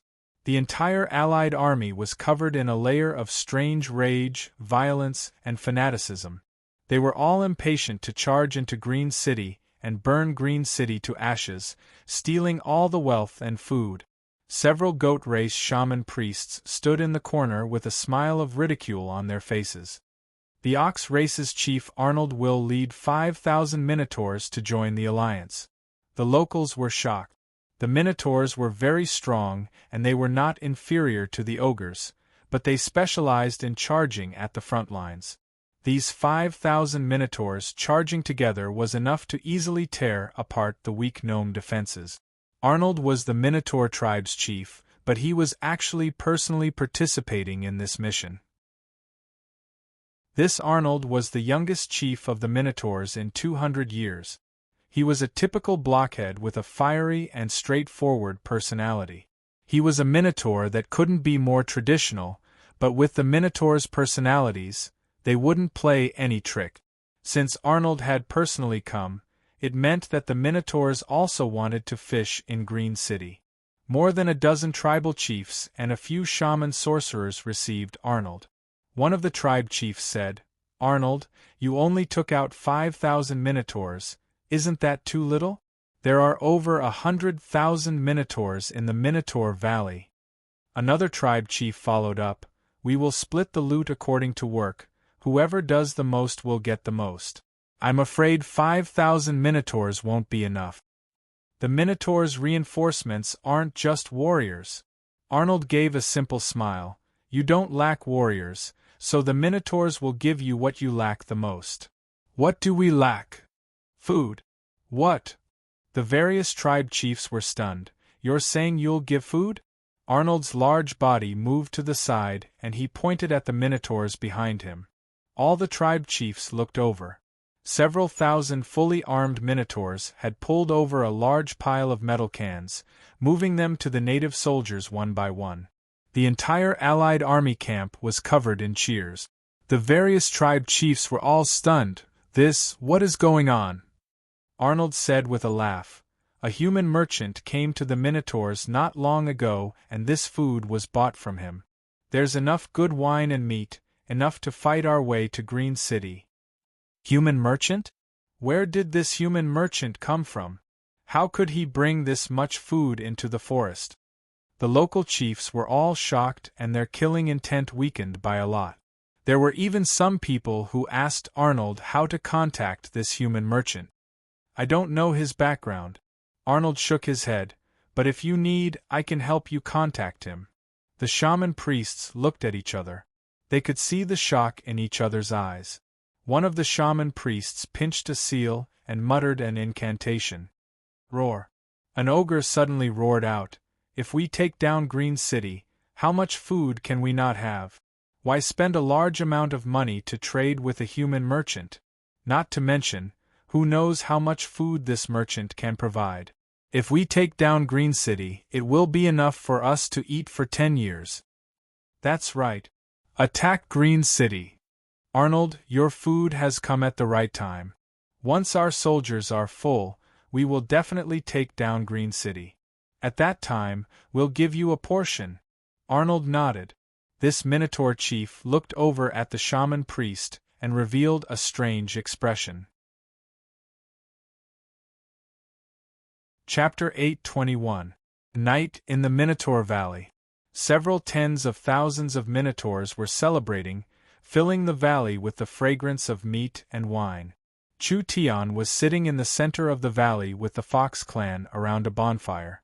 Dolores was sitting on the side, her silver-white hair flowing down as she held a piece of roasted meat in her hands, eating it in large bites. "You really are something." Dolores was very dissatisfied looking at the Minotaur's happy appearances, as if these bulls being happy was a big bad thing for her. Therefore, she complained to Chu Tian beside her, "It's fine if you say you're sending food, but these stupid bulls can eat anything. They can even digest rotten wolf meat in their stomachs. Even the toughest blade grass is nothing. You just have to send this good food, it's too good for these fellows." After saying this, she fiercely ate a few more bites. The forest natives ate raw meat and their food conditions were far behind. Natives were natives in the end, they couldn't compare to civilized humans. Even in human society, Miracle Commerce's source energy cooking was the best of the best. Even for the elves who pursued a high quality of life, Vivian fell in love with this food the first time she tasted it. The elves also had very high cooking skills. They could combine demon beast meat and herbs to make delicacies. Only the elves' cooking process was as complicated as refining pills. How could they be like Miracle Commerce's source energy arrays? After Meng Yingying invented the canned food, Miracle Commerce had built several factories. These canned food factories required large amounts of source energy chefs to manually operate them, but now that the source energy arrays could be supplied with energy, they didn't need to be manually operated. Although there were no source energy chefs to control the fire and the taste of the source energy foods was not as good, it was only relatively speaking. Chu Tian did not care about the fox girl's complaints.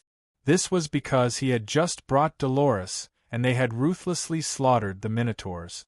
Although because of the long-term famine, the minotaurs had already exchanged the precious herbs and rare materials they had stored, they still had quite a few treasures. Especially the beast cores, demon crystals, leather, and etc. They were all accumulated by the minotaurs over many years. These things were not worth much here. But as long as they could be sent to the southern summer country, they would be very valuable. The level 3 demon beast leather was enough to make high-quality leather armors, and the beast cores and demon crystals could be used in large amounts in the laboratory. Other than that, there were also herbs, metals, and other materials. He roughly calculated it. The source energy cans were worth around 300 low-grade source stones, which was around 300 million in southern summer gold coins. This was because the ingredients were bought in the forest over the past month, and were mostly level 2 ingredients, so the cost was relatively high. After all, with the Minotaur's strength, level 1 source energy food would not be enough to satisfy them. Chu Tian had basically emptied the Minotaurs. The total value of these things was around 3,000 low-grade source stones, which was around 3 billion in southern summer crystal coins. Chu Tian did not do anything at all. Miracle Commerce and Oldman Small Town were buying demon beast meat at a high price. The kingdom's mercenaries, hunters, and locals were naturally grateful to Miracle Commerce. After all, even the demon beast meat could be sold for a good price, which was a large amount of income for them. The purchased food was sent to the southern summer country's factories to be processed before being sold to the famine areas, instantly earning 10 times the profit. Moreover, the locals were also grateful to him. Chu Tian was simply an angel that descended from the heavens, saving their tribe from disaster. This kind of business that could earn them money and also earn gratitude was rarely seen. Now that the fox girl Dolores had thrown away her prejudice against Chu Tian, she already admired this human a little. Although Chu Tian did not say how to transport the food, Dolores did not ask him, so she went to find the little fox. How could the little fox keep this secret? The Fox clan had already treated it as an ancestor and worshipped it in the temple, making this fellow very proud. Dolores had only given it a little benefit and it immediately told Dolores about the space warehouse. It was no exaggeration to say that this space transportation technology was comparable to a miracle. Especially in times of famine for many tribes, Chu Tian could definitely use this method to earn a large amount of money. Dolores did not say another word as she led her clansmen to fight Chu Tian. At this time, the Minotaur chief Arnold was already drunk. He had never felt this happy before. That human merchant had not only given the Minotaurs a pleasant surprise and temporarily alleviated the famine, he had also allowed them to enjoy delicious food that they would never be able to enjoy in their entire lives. The wine was top-quality wine. The meat was top-quality meat. Arnold felt a wave of sorrow. He felt like he had lived these past few decades in vain. He didn't even know what enjoying life was. If he knew that the human world was this beautiful, he wouldn't have become a chief and would have left the forest to enjoy himself in a human country. This Minotaur in the third true spirit layer, no matter if he went to a large or small country, he would be respected. It was already too late to regret it now. What Arnold was truly surprised about was that the things the human merchant took were things the Minotaurs couldn't use. For example, demon beast essence bones, blood essence, beast cores, demon crystals, and leather. These things couldn't be eaten and weren't worth much in the forest, so the Minotaurs were too lazy to bring them back. He never thought that they could be used to save their tribe at this time. If they knew this earlier, they would have stored more. Arnold's drunkenness suddenly sobered up a bit. That's right. The Minotaurs were not rich to begin with, and most of their stores had been traded away. Although they had traded for several 100,000 gene of food, how long could this last the tribe? It was unknown how long this famine would last. If the tribe faced a food crisis, how would they survive it? Arnold's brows without eyebrows knit together. Although the Minotaurs weren't smart, it wasn't hard to foresee this obvious problem. Arnold carefully considered it before finally finding Chu Tian and saying, "Respected Mr. Chu Tian, you've solved a large problem for the Minotaurs. I thank you on behalf of the Minotaurs." Chu Tian waved his hand in an uncaring manner. "Don't say it like this, I am a merchant. This is a fair trade, you don't owe me anything."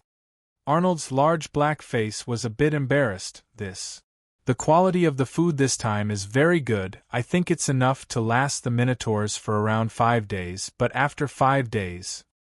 Chu Tian pretended not to understand Arnold's words. "Our company has plenty of food. As long as the price is good, we can supply as much as we want." But Arnold released 2 streams of white gas from his nose as he anxiously said, "Our tribe's treasured elixirs have been traded for food in Green City half a month ago. Most of the worthless leather and ores have been used to trade for this food. Our tribe really can't take out any more. I think we can owe it first. As long as the tribe can guarantee a month's supply, the Minotaurs can guarantee double the payment in half a year." Chu Tian shook his head with a bitter smile and said, "Chief Arnold should know that I won't be able to earn anything from this business. Think about it, how hard would it be to send this large amount of food into the forest? If I didn't want to make friends with the Minotaurs, I wouldn't do this kind of losing business. If the Minotaurs want to owe it, I'm afraid it's a bit unreasonable. The company has to consider the costs and risks. I'm a merchant, so I'm very sorry." The Minotaurs were anxious hearing this. They did not know how long this famine would last. If this human merchant lost confidence in the Minotaurs, it would be a heavy blow to the Minotaurs. It was as he said, wanting to send this much food deep into the forest. Just thinking about it was an incredible matter. Not to mention the fact that Chu Tian didn't have any precious herbs or rare resources, just some common materials. This kind of high-quality food was sold for such a low price, perhaps it was even cheaper than Green City. It seemed like there was nothing to earn from this. What should he do, steal it? No. Arnold didn't even know the human merchant's background, not to mention the human caravans that came here to do business were not simple. Chu Tian had warned the Minotaurs that if they did anything out of line, the humans could use the food to support the surrounding tribes and have them attack the Minotaurs. The Minotaurs would not be able to bear the consequences. "We can consider any conditions. As long as it can help our clansmen pass this crisis, you can raise any conditions." "Really?" Arnold sincerely nodded. Chu Tian nodded in satisfaction. "Actually, I have a special identity, but I can't tell you right now. However, you should understand that you won't lose out if you follow me." The Minotaurs knit their brows without eyebrows again. What did he mean? Could it be he wanted the Minotaurs to be loyal to him? This was also impossible. He was just a human and the Minotaurs would not bend their knees for food. "Chief Arnold, I'll allow the Minotaurs to pay a part of the debt." Chu Tian said this and then suddenly squatted down.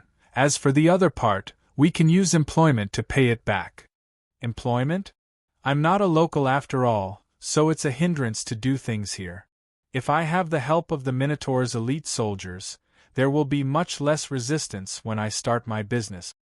Chu Tian said this and pointed at the large cans of food on the side. Each Minotaur elite will get 2 cans of food a day. What do you think? A single can of food was several dozen pounds. It was enough for a Minotaur to eat for several days. 1 Minotaur was paid 2 cans of food. This was not low in a time of famine. A single Minotaur was enough to feed the entire family. Only Arnold was still worried. He did not know this human's background, and if he sent the Minotaurs to their deaths, he would not be able to explain it to his clansmen. You don't need to worry. Chu Tian then added, if the Minotaurs are heavily injured during the employment period, we will treat their injuries and compensate them with 10 cans of food, allowing them to peacefully recover. If the Minotaurs die during the employment period, Miracle Commerce will compensate with 100 cans of food. The Minotaur's breathing became heavy. This was a temptation that was hard to resist. Chief Arnold thought about it for a long time before saying in a probing voice, the Minotaurs are the bravest warriors in the forest. We need at least 4 cans of food a day. Chu Tian thought about it and didn't bargain, so he agreed. 5 cans of food would give them several hundred pounds of meat. If they bought a random bull, they would be able to get close to a ton of meat. What did this bit of food count for? Miracle Commerce did not lack resources, but what they lacked the most was allies, especially allies in Green City. Using food to maintain allies was a pretty good method. No problem. Chu Tian obtained the support of another tribe other than the Fox clan. Not only would these Minotaurs support Chu Tian could even hire the Minotaurs to charge into battle. Therefore, as long as there was a need, Chu Tian could hire several thousand Minotaurs to fight for him. With the help of this power and the Fox clan, Chu Tian was much more confident. But this was not enough. Chapter 822. Green City, the Shaman Temple. Several dozen shaman priests were surrounding an altar for a ceremony. The shaman religion originated from the savage highlands. The religion's believers were mainly spirit beasts, orcs, and trolls, believing in the shaman god and the sorcerer god. The Green City shaman religion had existed several hundred years ago. At that time, the gnomes' green religion was still very strong, so the shaman religion did not have much development. Several decades ago, the gnomes experienced several wars and quickly weakened, so the shaman religion welcomed an opportunity to develop in the Green City area. Several decades ago, the Savage Highlands sent High Priest Mars to Green City, and Mars was in charge of the development of Green City. Because High Priest Mars was very strong and adding in the resources of the Savage Highlands, the shaman religion in Green City had expanded by several dozen times in just a few decades. Now, there were several tens of thousands of shaman sorcerers in Green City. The several tens of thousands of shaman sorcerers were all very dangerous characters, and there were over 100 shaman sorcerers who had obtained the surrender of the shaman priest. If a shaman sorcerer wanted to become a shaman priest, not only did they need to be at the true spirit realm, they also needed to practice their witchcraft to perfection. Just like this, the shaman religion had gained a foothold in Green City. The high priest led the several tens of thousands of shaman sorcerers through mediation with the gnomes, obtaining the qualifications to build a temple in Green City. Then they spread to the surrounding tribes, and now the number of shaman religion believers in the forest had reached several 100,000. This was a power that could threaten the green religion. At this moment, there were over 2,000 strong figures that were densely packed together in the shaman temple. They didn't move at all like statues, and each of them released a terrifying aura. They were definitely strong characters in the forest. They were already not people. These fellows were covered in the shaman religion's runes, just like a giant painted human. From their feet to their legs to their bodies, from their head to their chest to their fingers, they were completely covered. A strong curse and witchcraft energy was being released from these people's bodies. Voodoo puppets. These were puppets refined from an extremely cruel witchcraft technique. The shaman sorcerers sang and danced around the voodoo puppets for a while before suddenly gently pulling the voodoo puppets' hair. In the end, their scalps and skulls were pulled out, just like opening a lid, but these voodoo puppets did not move at all. The brains of each voodoo puppet had long been hollowed out. The shaman sorcerer grabbed a large pile of insects, which looked like thousands of centipedes or earthworms entangled together. They were still wriggling and were all stuffed into the empty skulls of the voodoo puppets. Each insect was a witchcraft that the shaman sorcerer had spent a lot of effort to refine. When these insects containing powerful witchcraft power were stuffed into the voodoo puppets' brains, the shaman sorcerer immediately covered the skulls and then began to dance and sing. On the shaman altar, a white-haired old troll raised his hands high. A thick and vigorous energy revolved around the shaman temple. "Great shaman god and sorcerer god, please accept the sacrifice of your servants and grant the voodoo puppets great power." A strong light burst out from the altar and finally turned into thousands of light beams that landed on the voodoo puppets. The insects that were wriggling in the skulls instantly became several times more active and continued to drill into the voodoo puppets' bodies. There were insects crawling under the skin of each voodoo puppet, and the light from the shaman runes on their bodies became even more intense. Finally, the thing that had been motionless like a statue was awakened. Their originally empty eyes suddenly had eyeballs and spirit. They all knelt on the ground on one knee and said in a low voice, "Long live the shaman." The 2,000 voodoo puppets that the shaman sorcerer had carefully refined were finally awakened. These puppets were not ordinary puppets, other than the fact that they were enchanted with all kinds of witchcraft and curses from head to toe, which gave each of them a terrifying combat strength.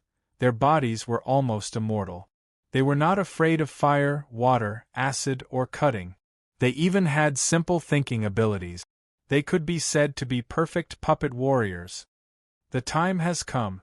A white-haired old troll opened his eyes and revealed a pair of sparkling eyes.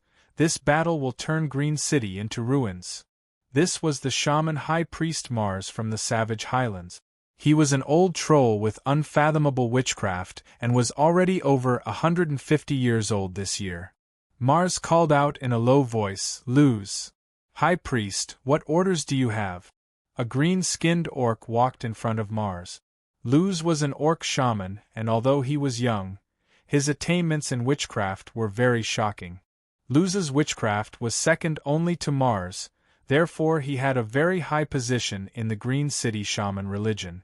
He was basically the second in command and was also Mars' assistant. Mars looked at his assistant and said, "How are the preparations of the troops outside?" Lurtz replied, "When the tribes start to attack, the shaman army will also start to attack. With our help from the inside, this battle is almost certain. We can't be careless. Although the gnomes are weak, no one knows what trump cards they have." Mars said in a deep voice, "The gnomes have submitted to the eternal forest, so we don't have much time left. We can use the chess pieces we buried among the gnomes. Go and wake them up." "Yes, High Priest." Luz brought several shaman sorcerers to a secluded cliff and began to use witchcraft, activating the chess pieces the shamans had buried among the gnomes over the past few years. These chess pieces had been unknowingly infected by the shaman's brain-controlling witchcraft. The goo had already parasitized the brains of the gnomes, and as long as the shamans did not activate it, the gnomes would return to normal. Now was the time to use these chess pieces. Luz and the shaman sorcerers began chanting and immediately felt the existence of the witchcraft. They were all activated, allowing the witchcraft to take over their thoughts, making these gnomes come here to meet him. The sorcerer could send some simple messages to the witchcraft, like calling them over. But those complex commands couldn't be directly sent. The shaman sorcerer had to bring the host to their side and send detailed instructions to the host. After around 20 minutes, 5 gnomes appeared here. These were the 5 gnomes controlled by the shaman sorcerers. They were all high-level gnomes, and as long as they could control these gnomes, they could open the barrier at the critical moment and turn off the green protectors. This would paralyze Green City's defenses and increase the shaman religion's chances of winning by at least 20%. Let's begin. Luz waved his hand. The 5 shaman sorcerers walked over to the 5 gnomes. They were prepared to control them and send out instructions. Suddenly, the 5 gnomes made a move at almost the same time. Poisonous vines shot out from the ground and instantly wrapped around the 5 defenseless shaman sorcerers. Finally, a vine pierced through their bodies. What? Luz was shocked. Before he could understand what was happening, the surrounding grass was suddenly bestowed with some kind of power, and a low voice echoed in his ears. God of nature above, please bestow the vitality of a giant dragon upon all living beings. This was the Green Religion's giant dragon power technique. It was definitely a high-level technique. There were less than 10 people in Green City that could use this move. Luz could no longer run. The originally soft grass suddenly expanded, and in an instant, he was wrapped up like a huge rice dumpling. After being infused with nature's power, each blade of grass became harder than steel and had a terrifying strength. As long as the other side was willing, even an earth dragon could be turned into minced meat. The power released from the grass could even suppress Luz's spirit energy, making him lose the ability to resist. Clark put down his staff and gave a cold laugh. You never thought it would happen. It's you. Luz looked at Clark and then at the 5 dead sorcerers before looking at the 5 normal gnomes. He could clearly feel that the voodoo goo were in the gnomes' brains, but he didn't know why he couldn't activate them. At this time, a handsome and radiant human youth walked out from behind Clark with a seductive fox woman in tow. Demonic god priest? Luz couldn't understand why a priest of such a weak sect would appear here. Dolores revealed a tender smile. Sir City Lord truly has a divine foresight. Not only did you catch him in the act, you also caught the second in command of the shaman religion. Strange, how did you know that Mars would send this fellow? Making the gnome puppet remove Green City's defenses is a very important task. If I was that high priest, I would have sent the most capable person to do it. How do we deal with this person? I think it's better to just kill him. Dolores's words made Luz's expression change. She continued to say, this fellow's position in the shaman religion is not low. If we can kill him, not only will it decrease the shaman religion's strength, it will also greatly affect their morale. Clark also thought like this. Luz's shaman witchcraft was only inferior to Mars. He had easily succeeded with a sneak attack this time, otherwise it would not have been this easy to subdue him. Chu Tian shook his head as he walked in front of Luz. Priest Luz, your father has always been a local shaman. Your father was the leader of the shamans before Mars came, am I right? So what? If there was no Mars, you would have inherited your father's legacy and become the local shaman leader. Chu Tian's meaning was very clear. The shamans have always been independent, so why would you listen to Mars and become a puppet and chess piece of the Savage Highlands? Luz gave a cold laugh. Don't you think this method of sowing discord is too laughable? I think you need to understand something first. I'm not trying to drive a wedge between you, and actually eradicating a trivial shaman religion is not a hard matter for me, so I don't need to use this method. I just feel that it is a pity for the shamans to disappear from Green City. After all, the shaman witchcraft is still a bit useful. Luz's expression became strange. This fellow's tone was very light, like he did not place the local shaman religion in his eyes at all. Mars was a shaman sent by the Savage Highlands, and he had directly taken orders from the Savage Highlands, so there was no possibility of peace talks. The only one he could use was Luz. Chu Tian then said, First let me introduce myself. I am the Elven King's Eternal City Lord of Green City, and this place will become my territory. I'll give you 2 choices now. The first is to turn to ashes with the shamans, or the second is to join hands with me to defeat Mars. I'll make you the leader of the local shamans, giving you protection and freedom. I'll allow the shamans to become a member of Green City and allow you to develop in Green City. Why would the Eternal Forest send a human to be the city lord? Luz looked at Clark beside him. Although Clark's expression was a bit complicated, it seemed to confirm his words. I don't know much about curses or witchcraft, but I have a bit of confidence in my alchemy skills. Chu Tian took out a pill and forcefully shoved it into Luz's mouth. This pill will take effect in 3 days and corrode your entire body, finally causing you to dissolve and die. Don't have any wishful thinking, no one in the Forest of Chaos can cure this pill. I believe you are a smart person and a smart person should know how to make a smart choice. I have at least 10 ways to destroy you. Even if Green City can't destroy you, are you willing to be ordered around by the savage highlands and become a pawn that can be sacrificed at any time? I've already said this, you can decide for yourself. Chu Tian waved his hand at Clark, and Clark removed the bindings. Chu Tian didn't even look at him, and immediately left with Clark and Dolores. Damn. Luz could feel that there was a medicinal energy that had spread to every cell in his body in just a few seconds. He had never seen such a powerful poison that could hide itself. The human was not lying, and it would be hard to find someone who could cure this poison in the Forest of Chaos. Not to mention that the incubation period was only 3 days. This also meant that if he didn't make a choice in 3 days, he would be dead for sure. Damn.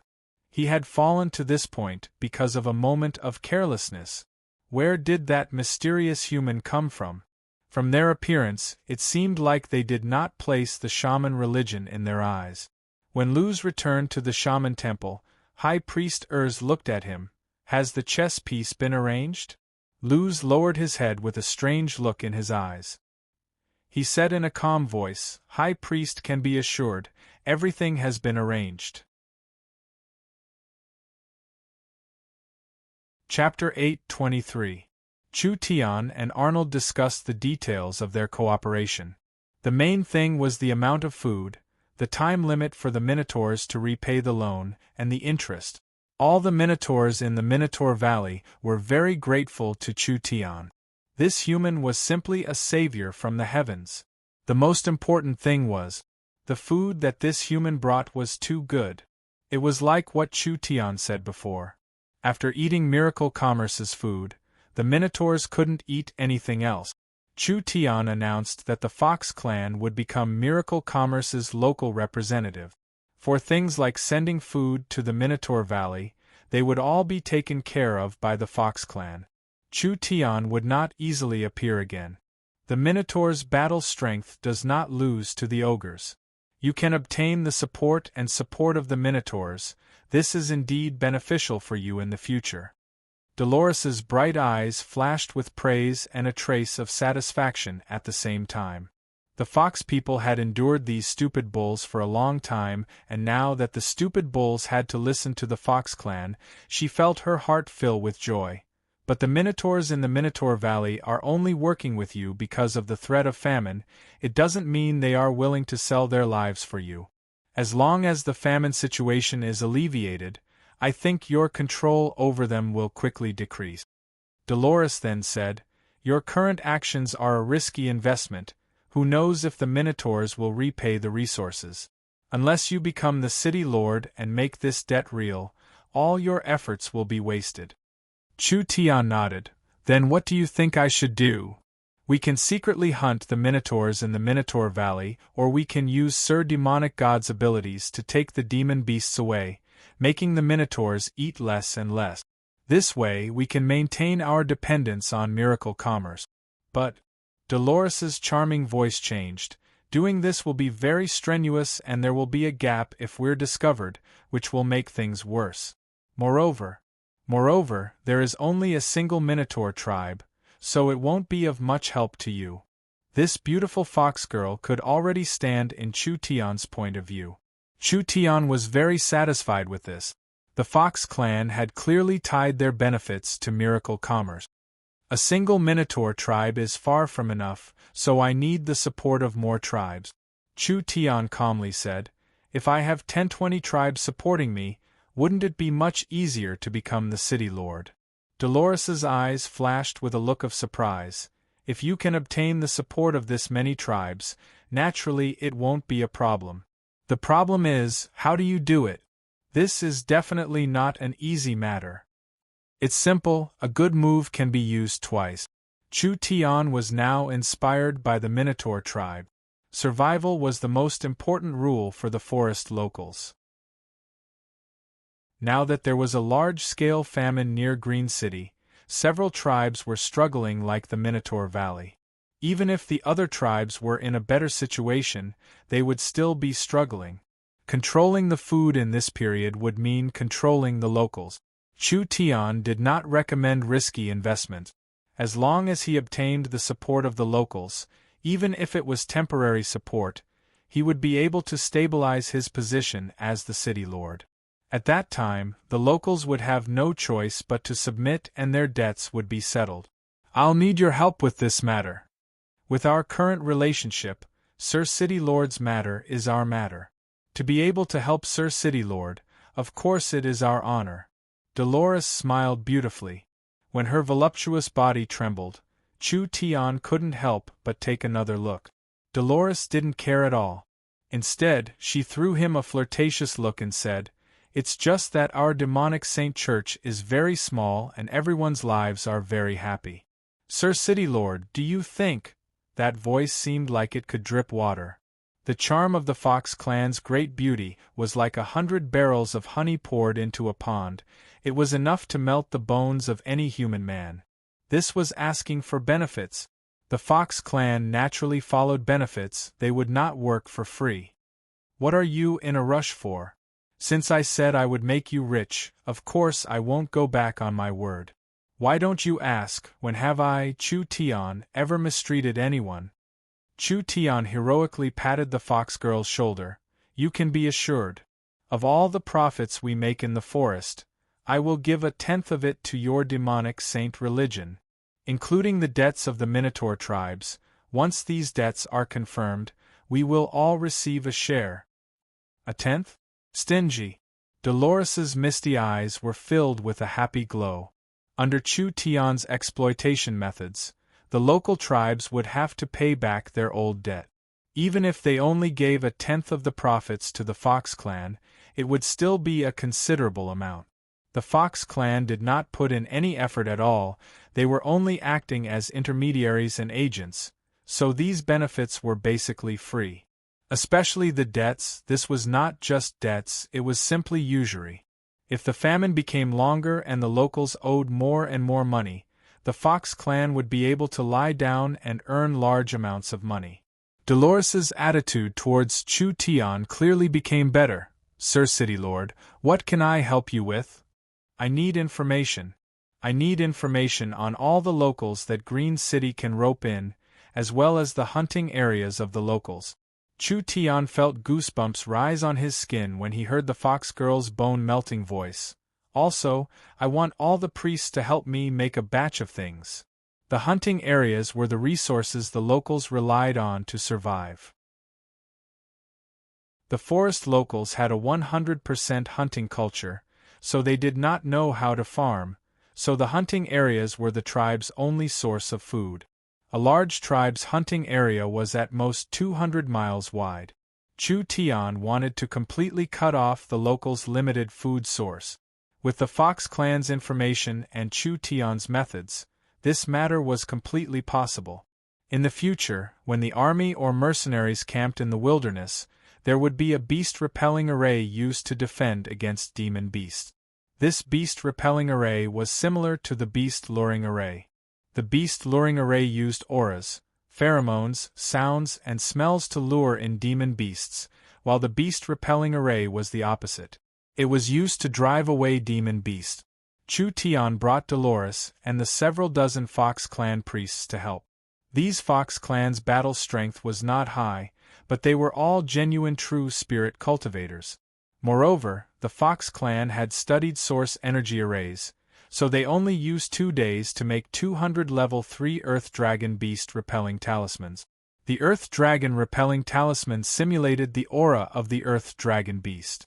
The Earth Dragon Beast was a very strong demon beast that could hunt down demon beasts under level 3, and it did not have any natural enemies of the same level. This talisman? It was unremarkable and normal people could not sense its existence. But wild beasts and demon beasts could sense this faint aura. When the beast-repelling talisman was placed in the tribe's hunting area, each talisman could cover several dozen miles. All the demon beasts would run away when they sensed the Earth Dragon, not lingering in the area. Chu Tian was certain that in just 3-5 days, the locals would fall into chaos. Those who were starving would be even more starving, and those who weren't starving would be anxious.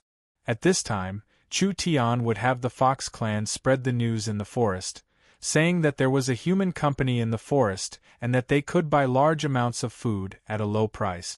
The reaction of the locals could be imagined without even needing to guess. Chu Tian would use the same trick again, using food as a condition to control them. Chu Tian was just one person and the Fox clan was just a proxy, so the locals had no choice but to accept it. Once Chu Tian stopped supplying them with food, they would have no other choice. Therefore, for the sake of survival, they would most likely choose to compromise in the end. This plan was very simple, but it couldn't be denied that it was a very practical plan. With the effects of the beast-repelling talisman and the spatial transportation ability, Chu Tian could completely control these locals. Not only would they be eaten by Chu Tian in the end, they would also owe him a large amount of money, and they would have to be grateful to him in the end. This was too sinister. Dolores was already filled with admiration towards Chu Tian. This mysterious man was very attractive. He seemed to always be able to do incredible things. Even if it was something he casually took out, like the most common beast-repelling talisman, it would still be a good thing in the local market. Such a small talisman? How many tribes would they be able to avoid being harassed by demon beasts? Not to mention the mysterious space warehouse. We'll send the talisman to each tribe's hunting area. Send them to the hunting areas of each tribe. Now we just need to wait for the effects to come into play and make the tribes fall into chaos. Dolores looked a bit tired after running around for several days, but she was still full of energy. Her eyes were filled with anticipation, but there was also a trace of worry. This time we'll be targeting 9 tribes at the same time. With this many tribes adding up to 1 million people, will there be any problems on your side? Dolores was very clear. If Chu Tian messed it up, he would just leave. The starving natives had nowhere else to go, so they either split up, causing their tribe to completely collapse. From then on, a large group of wandering forest robbers appeared in the forest, or they formed an alliance to attack other tribes and plunder their resources. It was very difficult for the Fox tribe to remain independent in this area, providing for the consumption of 1 million people by themselves. I'm afraid that's not an easy task. It was normal for Dolores to have this kind of worry. This was a bit strenuous for Chu Tian. Although he had the full support of the southern summer country, the food that normal people ate was not suitable for these strong forest locals. Therefore, Chu Tian had to prepare source energy foods, and they had to be source energy foods. Level 2 source energy foods took up a large portion, and even with Miracle Commerce's production capacity, this was still a large burden. But the young miss had already made preparations, so she had prepared a large amount of food in advance. It should not be a problem to maintain this for a while. Chu Tian confidently said to Dolores, "Don't worry, as long as you follow me this time, the Fox clan's day of becoming rich is just around the corner." Dolores was a bit excited as she cupped her hands. "Many thanks, Sir City Lord. The Fox clan was the easiest to buy. As long as there was profit, the Fox clan would follow you with all their hearts." Chu Tian was very clear on this point, so he sincerely said to the Fox clan beauty, "To be honest, I've been lacking people like you by my side. Although we don't often come in contact with humans, we still understand what kind of personalities humans have. Dolores's eyes revealed a trace of charm. If Sir City Lord needs it, our Fox Clan's girls are very passionate. Humans always drooled over the Fox Clan's girls, but Chu Tian clearly did not mean this. Dolores also knew that this was not what he meant, but she had to say it like this, making it seem like it was very ambiguous. If it was a normal man, they would have been tempted. This fox spirit. Chu Tian pretended to be a fool and gave a laugh. The Fox Clan is very smart and capable, having a keen sense of profit. With a bit of training, you'll be born merchants. We'll do a lot in this forest, and what you'll have in the future will definitely surpass your current imaginations. Miracle Commerce's business was becoming bigger and bigger. Even if the young miss was outstanding, it would be hard for her to take care of everything. Miracle Commerce needed a group of smart and reliable people to help them, so the Fox Clan was very suitable for Miracle Commerce. But because the Fox Clan valued profit, if you could buy them, others could buy them too. This clan could not be completely assured. But coincidentally, the Fox Clan in front of them were different. They believed in the demonic god religion, and the little fox was their highest spiritual leader. Even if the little fox didn't listen, it was still connected to Chu Tian. Without Chu Tian, it wouldn't exist. Unless they abandoned their faith, they wouldn't betray them. Faith was a kind of spiritual binding power, not to mention that their cultivation technique was related to their faith. If they abandoned the demonic god religion, they would lose all their cultivation technique. The Fox Clan was smart, they should understand the gains and losses. If Miracle Commerce had this group of smart Fox Clan members, whether it was in terms of research or business, it would definitely be a large help. Now everything had been arranged. Chapter 8:24. Luz did not know why.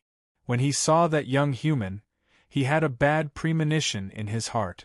What made him make this decision was not the poison in his body, but rather the methods of that human. He could break witchcraft. The 5 gnomes had clearly been controlled by the witchcraft, but the witchcraft was still in their minds, so the shaman sorcerer had lost control of them. This made Luz feel very uneasy. The shaman sorcerer's witchcraft curse could not be broken. This was where the shaman sorcerer's confidence came from. Now the truth was in front of him. Not only had the witchcraft been broken, he had also seen through the shaman religion's plan. The gnome clerk was already making preparations. Like this, the shamans were in a disadvantageous position. This battle that they had a 90% chance of winning had been reduced by at least half. Luz's ancestors had come to the Green City area, and he had been a native shaman since his father's generation, so he did not have much contact with the Savage Highlands. If it wasn't for the Savage Highlands sending High Priest Mars, the two of them would have become 2 different powers. This was something that the human had calculated very accurately.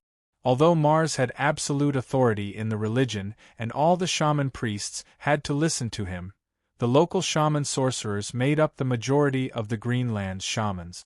Rather than saying they were afraid of High Priest Mars, it would be better to say they were afraid of the giant hidden in the Savage Highlands. When the Savage Highlands were enraged, the little Greenland's shamans were not worth mentioning at all. Due to the fear of this giant, the Greenland's shamans had no choice but to accept Mars' leadership, becoming a power placed in Green City by the Savage Highlands. If it went according to normal development, the shaman sorcerers would continue to erode the gnomes and finally control Green City. Who would have thought that the gnomes would suddenly rely on the eternal forest? This made the Savage Highlands very angry. In order to prevent the eternal forest from controlling the city, they decided to destroy Green City. The Greenland Shaman's foundation was in Green City, so without Green City, they would be greatly affected. The gnomes were not weak, so if they went all out against the gnomes, the shamans would have to pay a heavy price. Not to mention that Green City already belonged to the eternal forest. The strength of the elves was not something the shamans could imagine. Luz could already vaguely feel that they had become a chess piece for the forest giant. A chess piece used to test the eternal forest's bottom line, a chess piece that could be sacrificed at any time. Luz made his decision after thinking for a long time. He said to the shaman sorcerers beside him, "Have priests Carell and Hilton come over, I have something to discuss with them." Priests Carell and Hilton were Luz's trusted aides and were the main leaders of the Greenland's shamans, so he had to discuss this matter with them.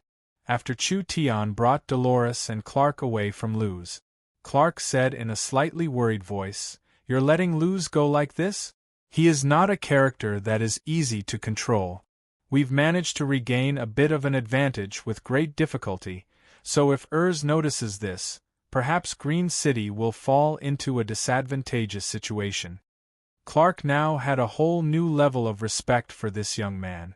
Chu Tian had only been in the Green City area for a week, and he had only studied the situation of the large powers and the information of their main members before arranging today's plan. It was bold and radical. If it really succeeded, it would greatly reduce the pressure, but if it failed, Green City would lose the initiative. This was because once the shaman sorcerers noticed it, the gnomes would find it hard to carry out their plans and actions. Damn, that damn old gnome. He actually doesn't believe me? Chu Tian's face was filled with disdain as he said to Dolores beside him, "Do you believe me? Sir City Lord has broken the shaman's witchcraft. This has dealt a large psychological blow to Luz and made him doubt the effectiveness of the shaman's witchcraft. The poison that Sir City Lord has given him is a threat to Luz's survival. There is no one in this world that is willing to die." Dolores seemed like she had already thought it through. The most important thing is that Sir City Lord has cleverly used the shaman sorcerers' internal differences, especially the Highland shamans represented by Mars and the Green City shamans represented by Luz. This relationship is not obvious normally, but in this special time, there are many things that can be done. So I think this plan can be tried. Chu Tian said with a nod, "After I become the City Lord, you will be the City Lord's assistant." Dolores revealed a look of joy as she immediately thanked him. Clark was very embarrassed on the side. This human already treated the City Lord's position as his, which made him feel a bit uncomfortable. Even if this human had some skills, humans were still humans in the end and gnomes would not be convinced by humans. What should we do now? The shamans have pretty much been dealt with. We need to guard against other powers trying to fish in troubled waters. According to what I know, other than the shamans, the most troublesome ones in Green City are the undead religion and the druid religion. That's right. Clark's expression turned serious again. Although he was a bit unconvinced by the human in front of him, this was related to the survival of Green City, so he did not dare be too careless. The founder of the undead religion is a lich from the Dragon's Ridge, Segister. This lich is very strange and mysterious, almost never showing himself. Even the necromancer priests under him are very strange, so we can't predict their movements like the shamans. It's simply impossible to guard against them. What about the druids? The druids are different from the shamans and the undead. The druid religion is a very loose but widely spread religion in the Forest of Chaos. The druids gathered around Green City should not have any background, but they are unruly and don't listen to discipline, turning a blind eye to Green City's rules. They have been doing things their own way for a long time, which gives me a headache. It's like this. The gnomes really didn't have any prospects. A good city was actually turned into this by these foreign powers. It was no wonder they had to rely on the eternal forest. Dolores asked, "Our main enemy this time is the shamans. Although we can't rule out the undead and druids taking advantage of the chaos, if we make plans against them at the same time, I'm afraid it will scatter our energy and it will be disadvantageous to the overall situation." You're right. Chu Tian did not plan on eliminating all the trouble at once. After all, with Green City's current strength, it was not enough to fight 1 against 3. He asked Clark, "How many green protectors does Green City have?" There are over 3,000 in total, with 2,000 being weakened by a strange disease. The rest need to guard the passages and passes, so I'm afraid there is no way to transfer them. Strange disease. Chu Tian slightly knit his brows. Take me to have a look. Clark brought Chu Tian to an open-air temple in Green City. This was one of the places where the green protectors were cultivated. There were several hundred green protector saplings that were currently growing under the light of the green altar. Other than that, there were several hundred giant green protectors that had been moved here. They were all complete, but they could no longer be used. The green protector was a very powerful synthetic life form. It was created by the gnomes from the ancient war trees and was controlled by the green religion's priests. Could be considered one of the gnomes' greatest inventions. Each green protector could be used for 1,000 years. When Green City was at its peak 200-300 years ago, there were around 20,000 green protectors, which was enough to cover the entire territory, making it impossible for outsiders to invade. Now, there were less than 3,000 green protectors and 2,000 of them were sick, otherwise how could the shamans have this much courage? There was a spring of life in the center of the temple. This was not normal spring of life. It was something the green religion priests had blessed and refined with the power of nature. Each drop was equivalent to a barrel of spring of life water, so it was definitely a priceless treasure that had a very good effect on recovering injuries. These green protectors with strange diseases were now in a bad state. They were like dying trees with withered leaves. Although the gnomes did not hesitate to use the extremely pure spring of life water to water them, it could only slow down the speed of their death, and there were no signs of it turning around. Sir Clark, why did you bring a human here? This is my clan's important place, and it hides our clan's secrets. How can we let a human spy on us? No matter where he went, he wouldn't be welcomed as a human. The gnome priests all looked at him with hostile gazes. Chu Tian was too lazy to care about them as he used his divine sense to enter the green protector's body. He could vaguely feel that the green protector was filled with a strange energy, and it was this energy that was suppressing the green protector's vitality like a seal. Clark comforted the other gnomes, telling them not to be impatient. Since they didn't have any hope, why not let this fellow try? The gnomes were very knowledgeable. If any gnome priest was placed in the human world, they would at least be great scholars or even scholars with the title of Kingdom Scholar. At least in this forest, there was no group more knowledgeable than the Green Forest gnomes. Even this much intelligence couldn't solve this problem. Perhaps they would have to invite a sage to solve it, and it would have to be a sage specializing in plants and life. Such a young human, how could he be a human-titled sage? The gnome's eyes were filled with disdain and disdain. Chu Tian withdrew his hand. This is a slow death energy curse. I think it was done by a lich. This fits their style.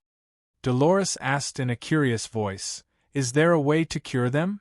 There is, but with normal methods, it would take quite a bit of effort because these life forms have been deeply corroded by the curse. I'm afraid they won't be able to recover in a short period of time, so they won't be able to make it in time for this battle. Chu Tian hesitated for a few minutes before taking out a small bottle that was filled with a dark red liquid. He gave the bottle to Dolores. Pour this into the water of life and then water them with the water of life. The gnomes were all stunned. What did this human want to do? Dolores was about to do this, but she was stopped by several white-bearded gnomes. They looked at the fox girl and the human with wary eyes. One was a heretic and the other was a sly human, only the heavens knew what these two wanted to do. Clark gave a gentle cough. Let them try, there's no better way anyways. Dolores glared at the gnomes before pouring the contents of the bottle into the water of life. Almost in an instant, the entire spring water was covered in a layer of dark red, as if there was a strange energy inside. Dolores could feel the energy in this place. She looked at it with a questioning gaze. Chu Tian nodded, water them. She immediately poured the water on the half-dead green protector. An unbelievable thing happened. The moment the light red droplet landed on the green protector's body, there was a sizzling sound. Wherever the water droplet touched, the gray color disappeared, and the place it touched was filled with vitality. Those withered leaves were instantly filled with vitality. The gnomes were all stunned. What was going on? This was completely incomprehensible. Chu Tian revealed a pained expression. The divine blood could break any curse, and this spring water from the spring of life could revive the green protectors, so naturally it would have a good effect. Chu Tian did not have much divine blood on hand. This thing could be used to refine strong divine blood-eating corpses, so using it like this was a bit too extravagant. But the effect was immediate. Before long, many of the green protectors would completely recover, and this new battle strength would be enough to stabilize the rear. Chapter 825.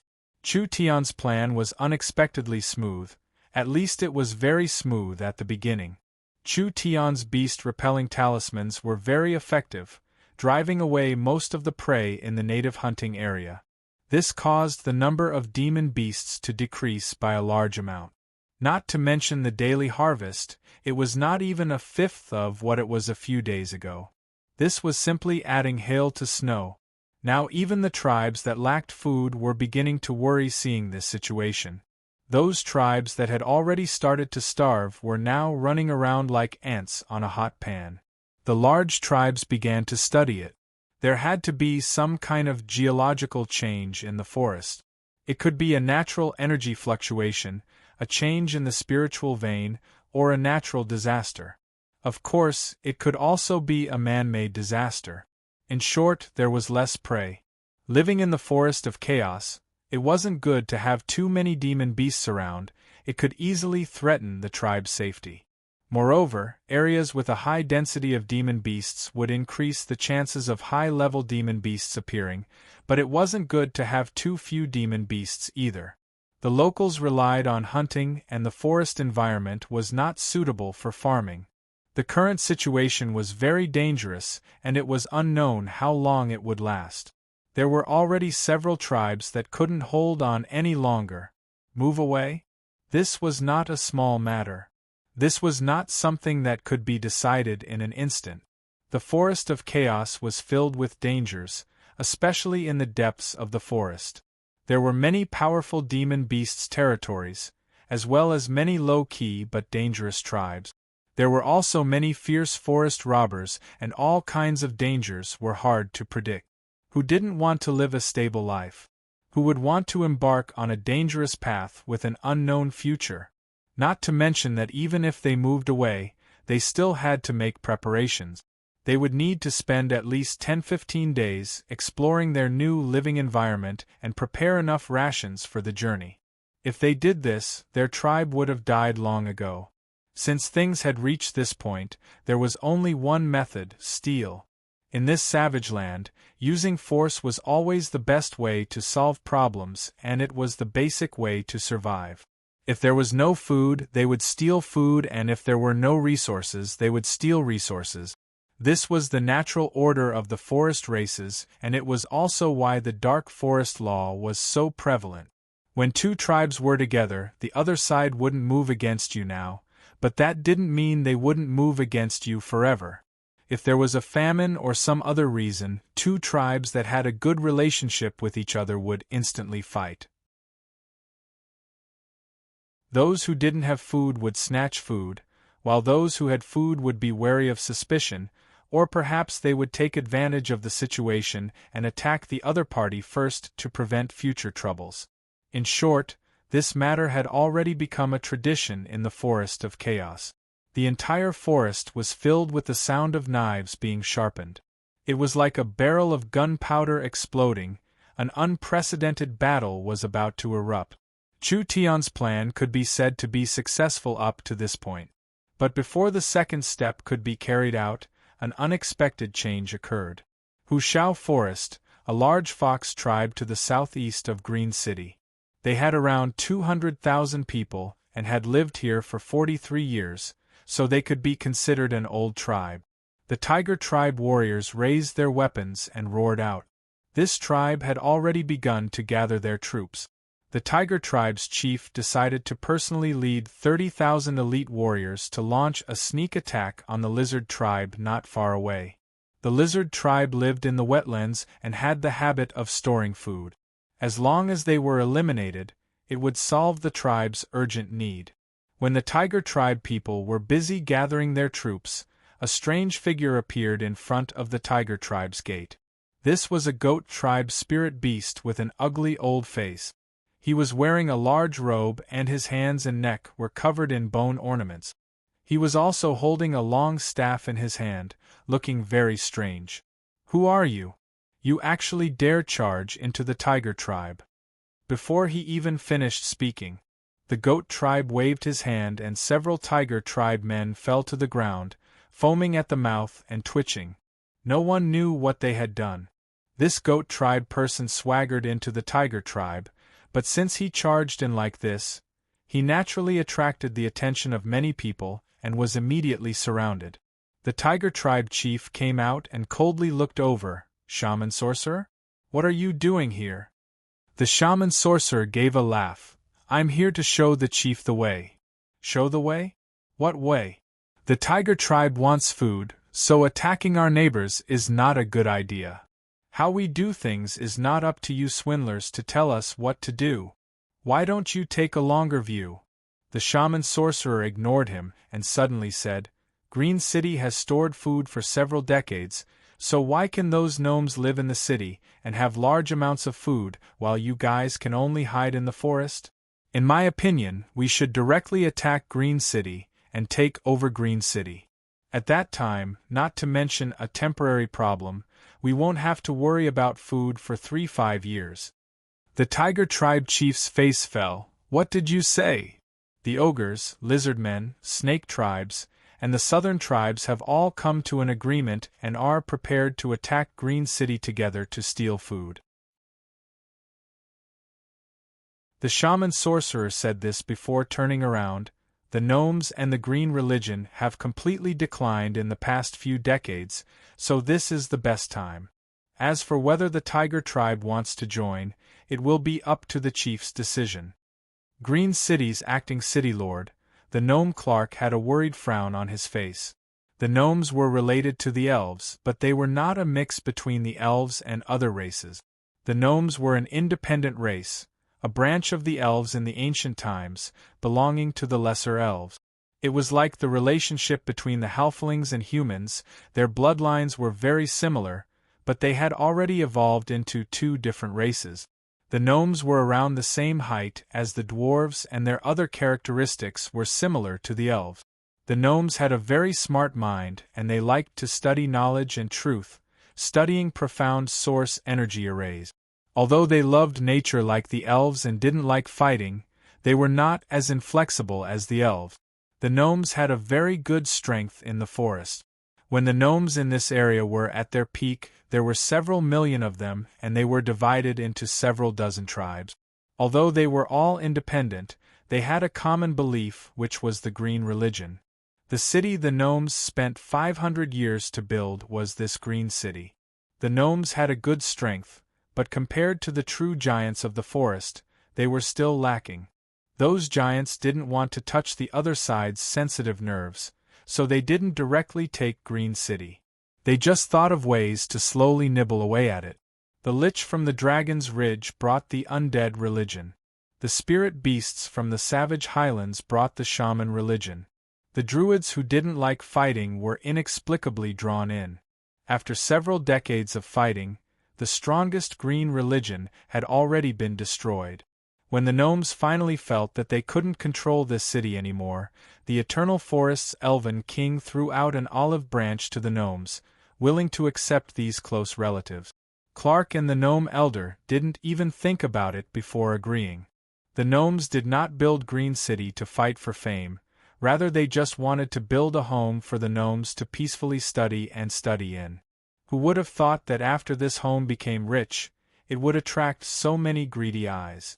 Compared to the Dragon's Ridge and the savage highlands, joining the Eternal Forest was the best result for the gnomes.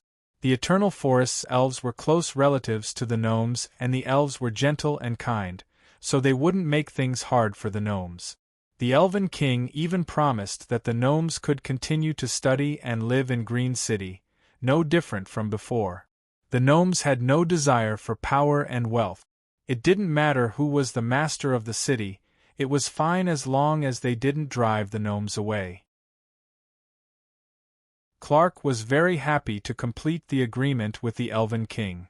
The Eternal Forest had already announced that Green City would be incorporated into their sphere of influence, and they would be protected by the Eternal Forest from now on. The gnomes were filled with anticipation as they waited. As long as the Eternal Forest stationed a strong elven army in Green City and sent a person with enough prestige to become the Green City Lord, would the shaman religion and the undead religion still be this arrogant? Even if they had the Dragon's Ridge or the Savage Highlands behind them, the Eternal Forest had already taken the initiative in Green City. After so many days had passed, there was no news from the Eternal Forest at all. Not long after, a secret letter was sent into Clark's hands. When Clark opened the Elven King's personal letter, he almost jumped into the ceiling. Green City's position was too special, and there were many large influences involved, so it was easy to cause dispute. So the Elven Council did not agree, which meant there was no hope for the Elven army. But the kind Elven King gave Green City a city lord. Clark was disappointed, but he thought that the gnomes still had a bit of strength. If the elves could send several peak experts here, even without the Elven army, they would be able to deter thieves. Who would have thought that the Elven King would give Green City's city lord to a human he had never heard of before? Weak. No fame. And a human. Clark was so angry that he almost fainted. There were no human powers in the Forest of Chaos, and all the humans that came here were outsiders. Outsiders meant that they had no foundation here. A human without any foundation coming to this complicated Green City to be the city lord, wasn't it child's play? Even if the gnomes obeyed, would the other races obey? When Clark was anxiously thinking of how to solve this, a gnome suddenly ran over, acting City Lord Clark. Something has appeared in the forest again. What? There were quite a few things that had happened in the forest recently. There was famine, plague, and various disasters. Although there was no direct evidence, Clark believed that these were all done by those fellows. They just wanted to create chaos, giving the Eternal Forest's influence more resistance. This gnome adjutant said with a head covered in sweat, "There are several tribes that have formed an alliance because of food, preparing to attack Green City." What? Clark felt his head grow bigger. These tribes actually wanted to attack Green City. Green City had 1.5 million residents, and the gnome population had decreased in recent years. This was originally a gnome city, and there weren't many gnomes left, but there were still around 600,000 that occupied a small half. The gnomes were good at handling and storing food. Green City had developed for so many years, so their food reserves were very rich. In normal situations, the locals would plunder from each other and no one dared to attack Green City. This was because even if the green religion was weak, it was not something the locals could provoke. Who would have thought that they would ally together to attack Green City? This was simply madness. There were several tribes that had over 1 million people. Even if each tribe sent 50,000 people, it would still be a shocking number. Even if they couldn't attack Green City, they would still cause large losses to Green City. Clark could already smell an unusual aura behind this matter. If most of Green City was destroyed and occupied by the locals, the Eternal Forest would not be able to take over the city. At least it was like this from the perspective of some people.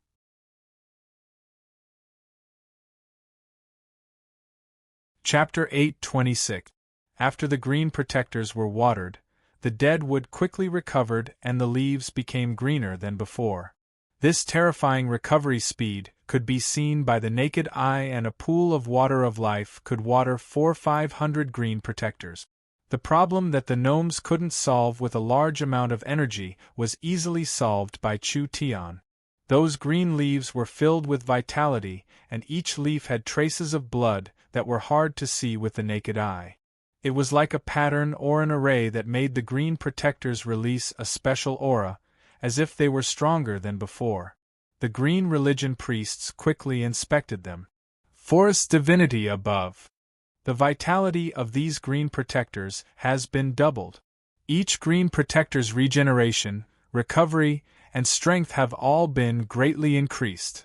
These puppet creatures that had been contaminated by unknown curses and energy and were on the verge of death now seemed to have been baptized by a special energy, allowing their quality to improve by leaps and bounds. The green protectors could only be used for 1,000 years, but the gnomes could no longer detect an upper limit to their lifespan. Unbelievable! Clark looked at Chu Tian.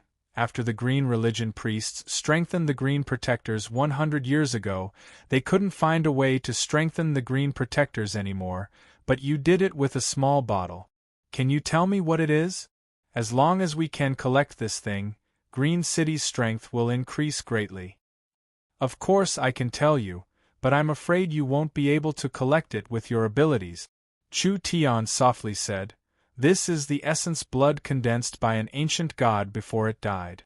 The blood of a god can break all curses, so it can quickly restore these life forms. The gnomes and the fox girl were shocked. What did he say? Did their ears make a mistake? Chu Tian shrugged his shoulders and explained, the green protectors are life forms cultivated from the ancient tree of war's fragments, so they should have the attributes of an ancient divine object. Therefore, they can absorb the blood of a god very quickly, causing some changes. Not only will these green protectors become stronger in the future, they will also not be afraid of curses. Spiritual gods were legendary existences. How could Chu Tian even have this kind of thing? The most important thing was that this human could casually take out such a precious thing. Was it just to save a few normal puppet lives?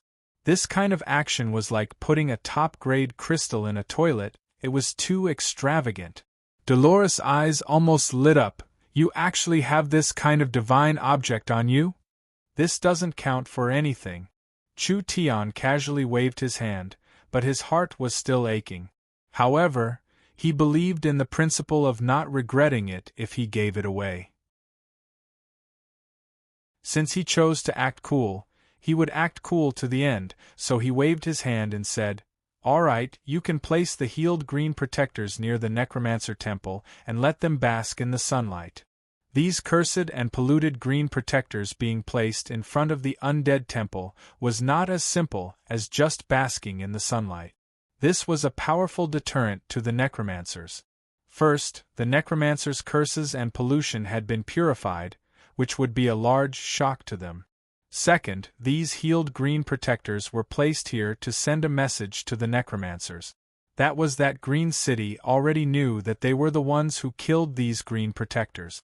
Third, these green protectors were enough to crush the entire necromancer temple to pieces. The several dozen necromancers stationed here shouldn't even think about escaping.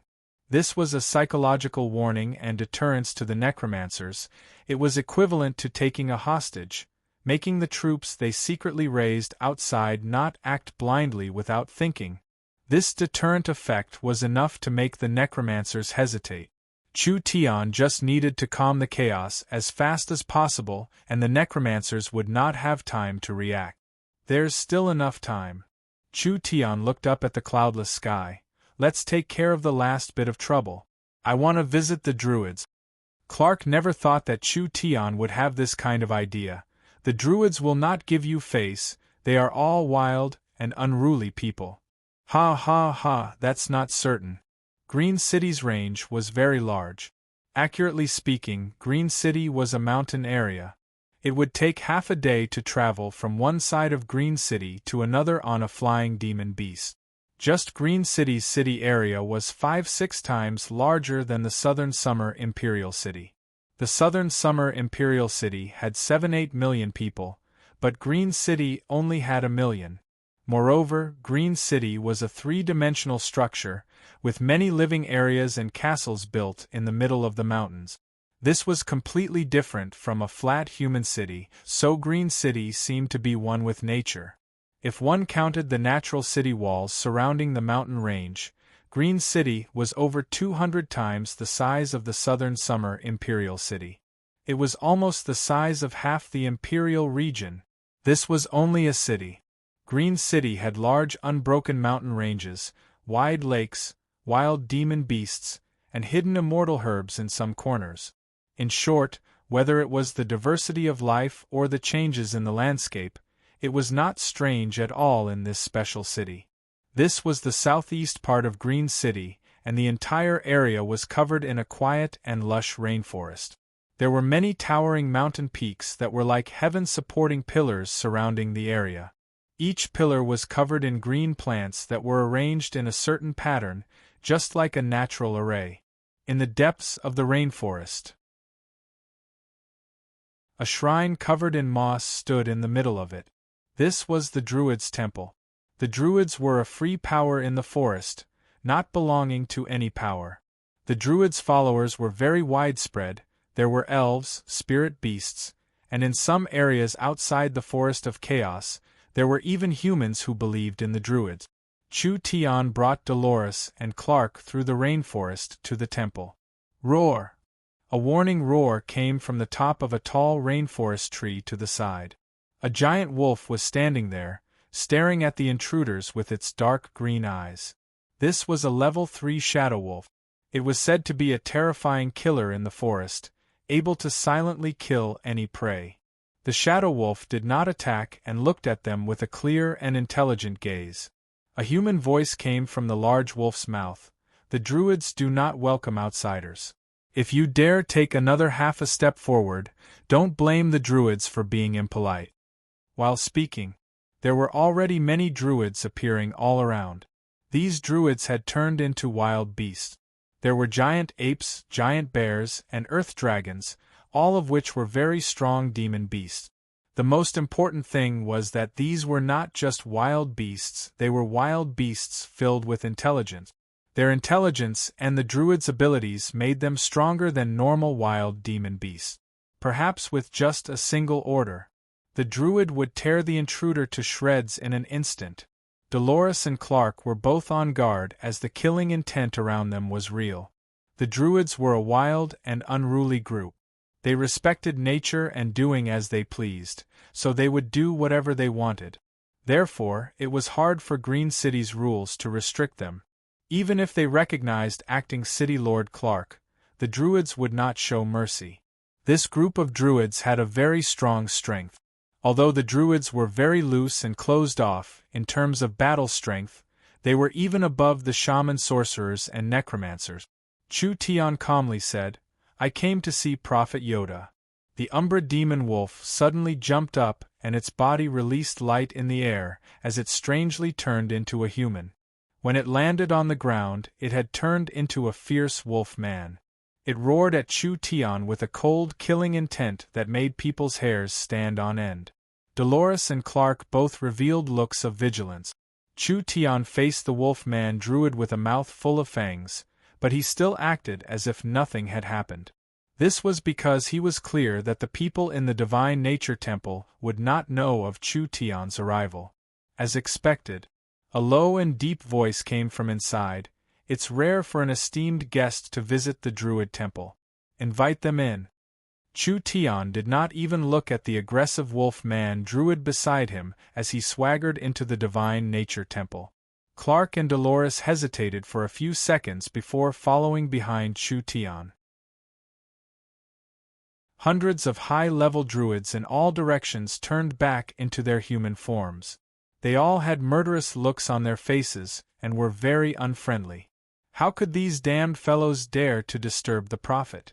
The Druid religion pursued nature and simplicity. Therefore, inside the Druid temple, there were almost no decorations. It was like a primitive and ancient house. There was only a huge statue of a goddess high up in the sky. It was the Druids' goddess of nature. Her huge wings were spread out to protect a throne in front of her, and on this simple throne sat a strange person. Chu Tian had never seen this race before. He was only a meter tall, and had the green skin of a goblin. He also had the long ears of an elf, and his body was full of wrinkles like a gnome. He looked like a mixture of the three races. He wore a simple robe and sat cross-legged with a long staff on his lap. His entire body was enveloped in a layer of mysterious aura. This was the legendary Druid Master Yoda? Dolores had never seen him before and had only heard of his name in rumors. Yoda was a prophet of the Forest of Chaos Druid religion. A druid that could obtain the title of prophet was equivalent to a bishop, which was higher than a high priest. No one in Green City had seen Yoda fight, but it was said that before he moved to Green City, Yoda had turned into a dragon and fought with an ancient beast. What kind of terrifying creature was a dragon? If this rumor was true, then even the high priests of Green City added together would not be a match for Yoda. The most powerful part was not this.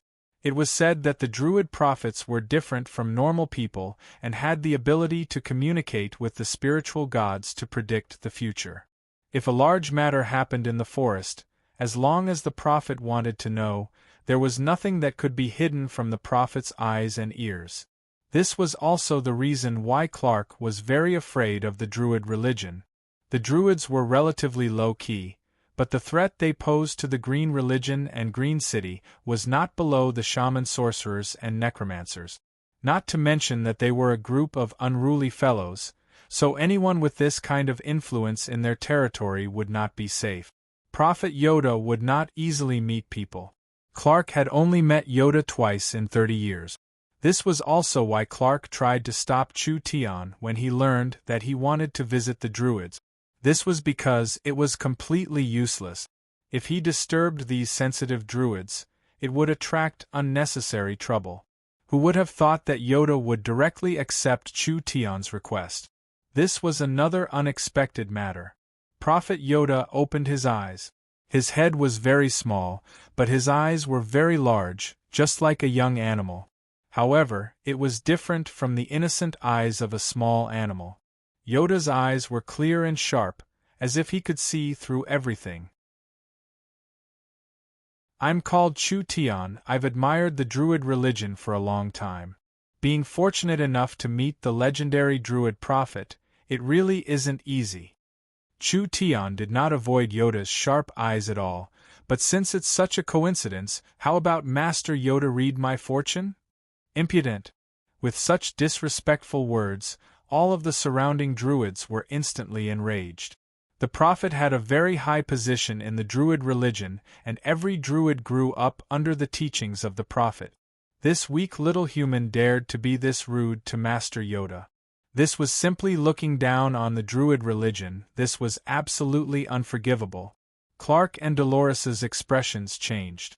They didn't expect Chu Tian to come to the Druids' temple and make such a request to their prophet in front of so many Druids.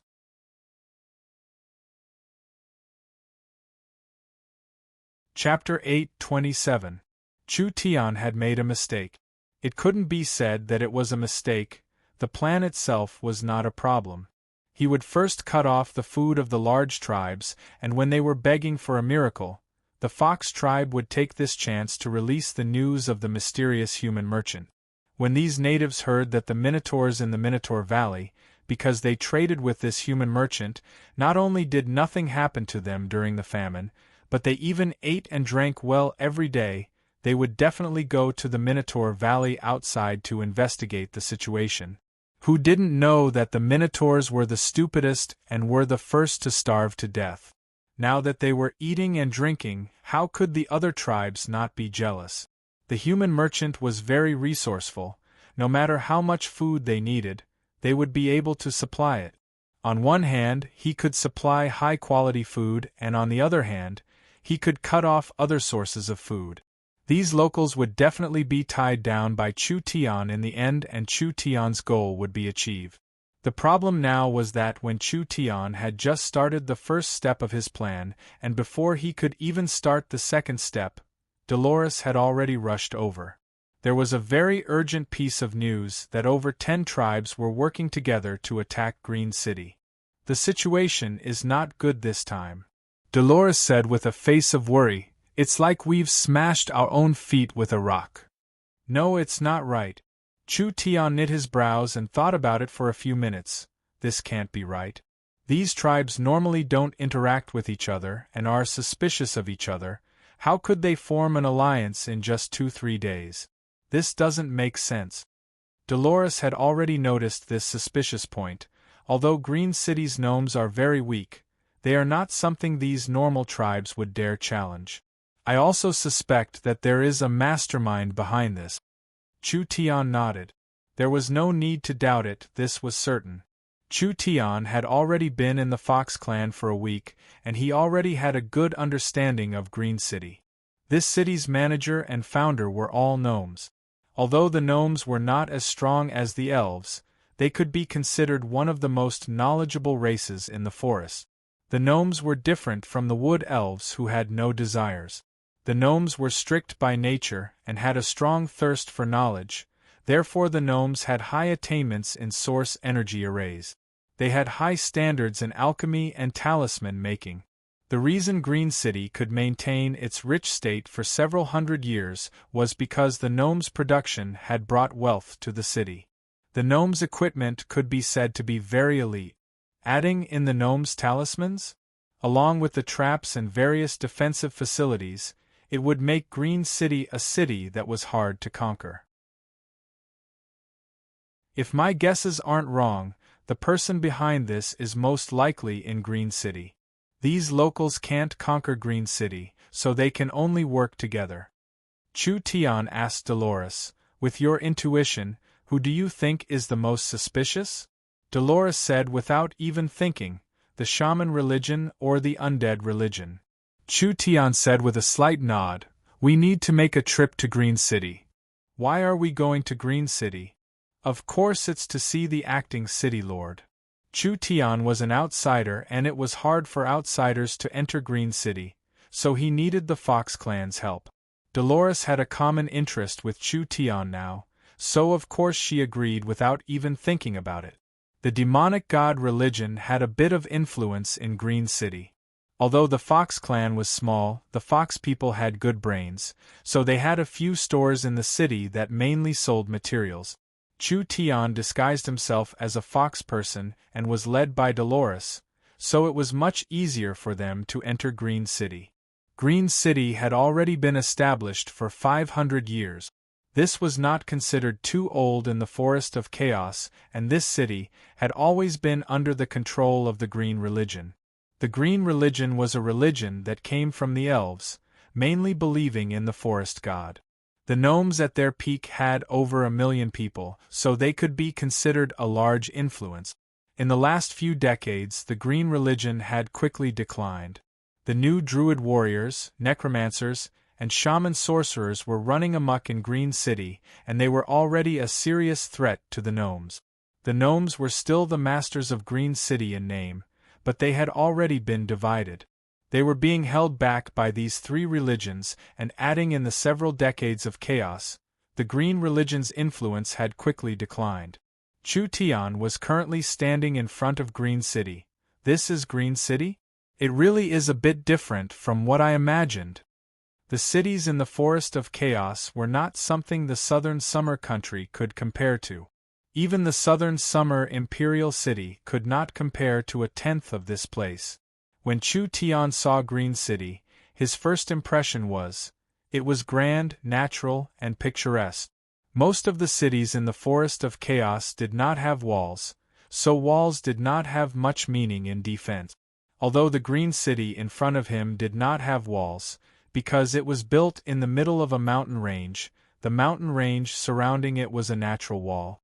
If he did not personally see it, it would be hard to imagine that a city like this would suddenly appear in this rugged mountain range.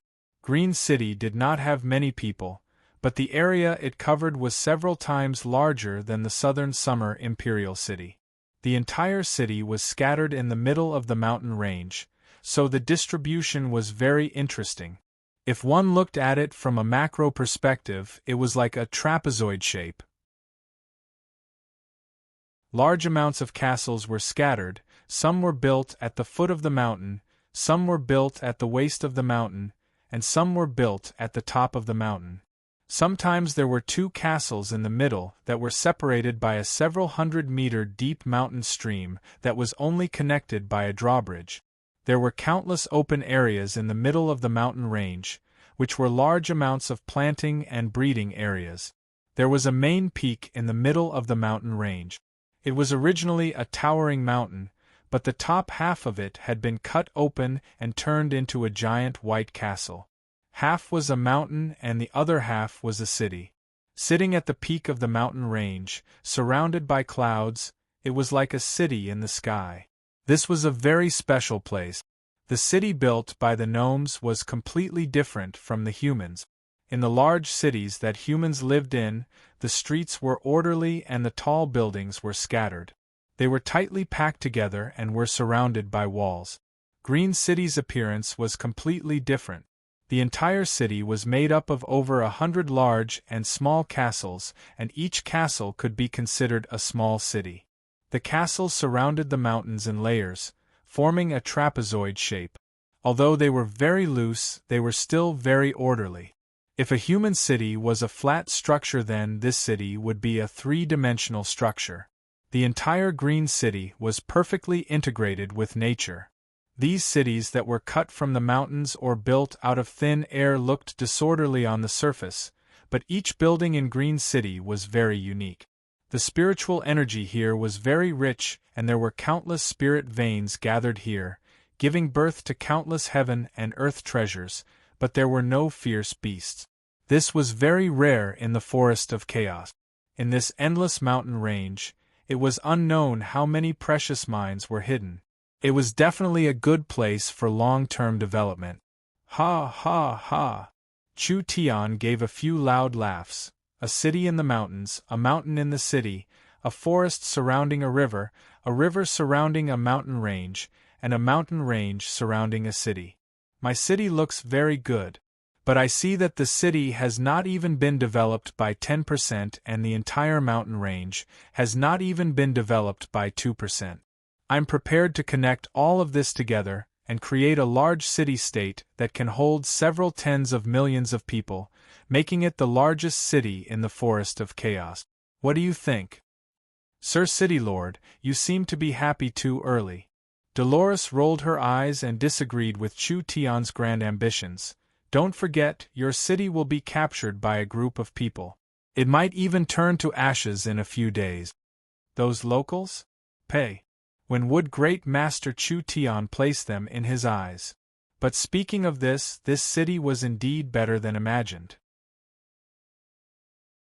The city the gnomes used 500 years to build had been taken advantage of by Chu Tian in the end. Not only was this place rich in spiritual energy, it was also in the center of the Forest of Chaos, making it the most suitable base for miracle commerce. If Chu Tian could gain a foothold here, he could use this place as the center and allow the company to expand. At that time, the Dragon's Ridge, the Titan Mountain Range, the Savage Highlands, the Eternal Forest, or the distant Western Sea or the dark underground world, would Chu Tian properly deal with them? The Forest of Chaos had the potential to become an empire. Of course, the premise was that they could unify this area, which was not an easy matter. Let's enter the city. Green City did not just have a natural mountain barrier, there were also many natural passages that could enter Green City from all directions. Dolores led Chu Tian through a passage covered in white moonlight stones. Not only were there shrubs and grass on both sides, there were also many tall trees. What surprised Chu Tian the most was that there was a type of large tree that had the appearance of a human. It had thick arms and a huge spear in its hands. It was like a 10-meter-tall giant guard that was motionlessly guarding the passage. What is this? Chu Tian was a bit surprised. This thing looked like a treant, but it was definitely not a treant because Chu Tian could feel that this thing did not have a will and was a giant puppet life form. This is the Green Protector. Dolores explained. The green religion studied the remains of the ancient war trees and finally cultivated a powerful life form. 100 years ago, Green City was filled with these powerful warriors, but after being attacked several times, they were all lost. In the last 10 years, there have been several disasters and a large number of them have died, so there aren't many left. Chu Tian continued walking with Dolores. There were at least 3 layers of barriers protecting this valley. There was a reason why Green City could stand in this place. With these green protectors and the defenses of the passage, Green City could stop large forest powers from invading. As long as it wasn't a giant like the Eternal Forest, Green City could protect itself. Of course, that was the previous Green City. The current Green City was very weak and it was very bad with internal and external troubles.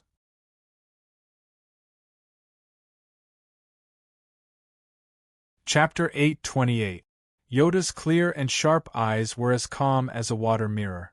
There was not the slightest ripple or undercurrent. He gently waved his hand, and the surrounding druids all quieted down. Although there were some dissatisfied growls coming from their mouths, no one dared to make a move.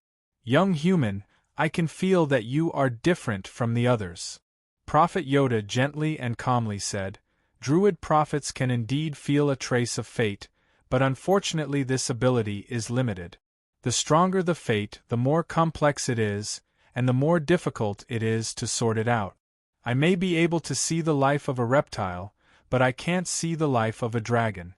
As for you, Yoda's large eyes flashed with a trace of confusion. Forgive me for speaking bluntly, although you are standing in front of me, I can't feel your fate. It's as if you don't belong to this time and space. This is a feeling I have never experienced before. The legends were true? Did the Druid prophets really have this kind of magical ability? Chu Tian had read in ancient books that there were some ancient prophets in this world. They had an innate talent and could see things that people couldn't see.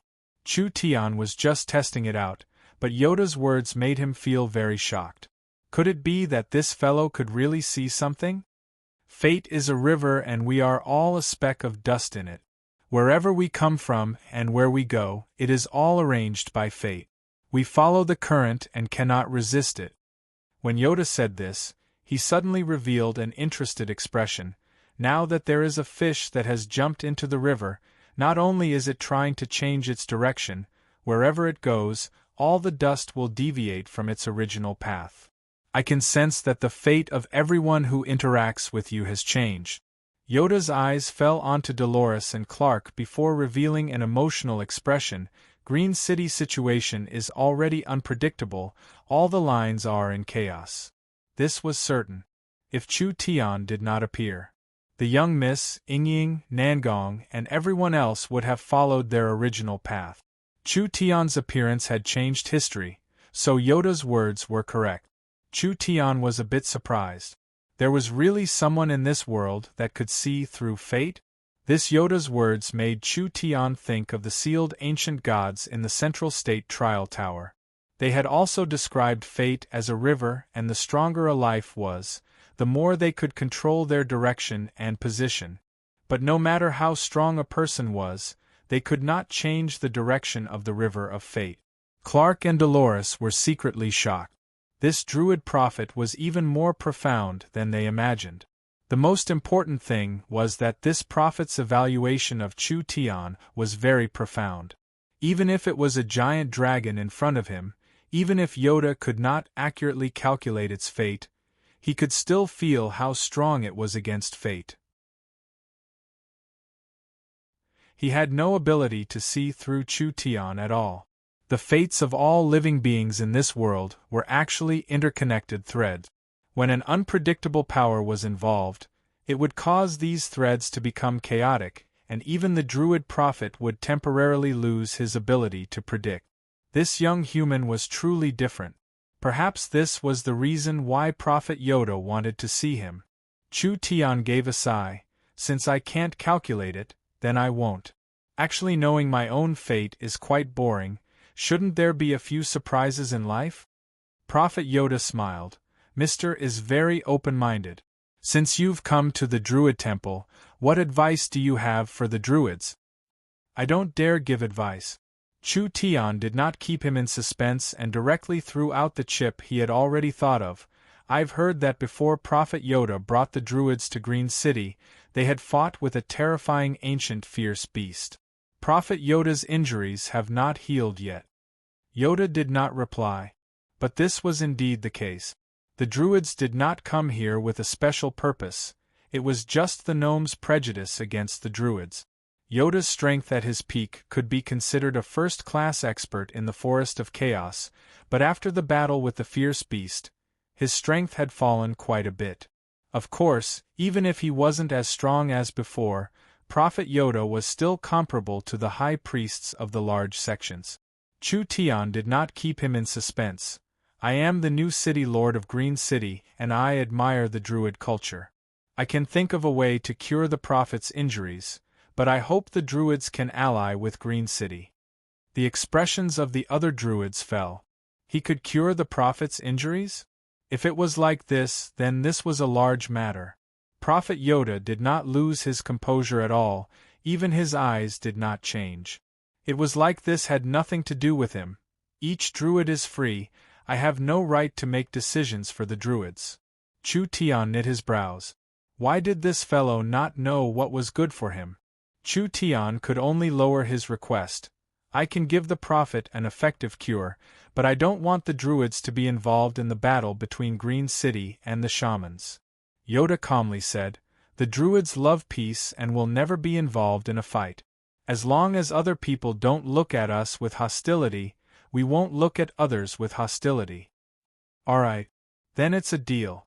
Chu Tian was in a hurry and did not want to bargain with this prophet.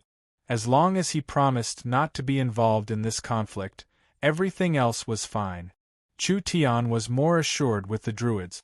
The people of this sect were very simple, believing in the god of nature and the god of Druid. The Druids did not have any lies and would not participate in a fight for power. Chu Tian coming to the Druid temple to visit the prophet was just insurance. Since the prophet had personally promised something, Chu Tian believed the Druids could do it. When Chu Tian left with the gnomes and fox girls, Yoda closed his large bright eyes. His brows wrinkled even deeper as he fell into silence. The Druids looked at each other in blank dismay. They all knew that when the prophet did this, he must be thinking about something. Suddenly, Prophet Yoda suddenly raised his hand and his source spirit was released. Yoda's source spirit was very strange, it was actually a turtle shell. It was the kind of turtle shell used for sacrifices and divination.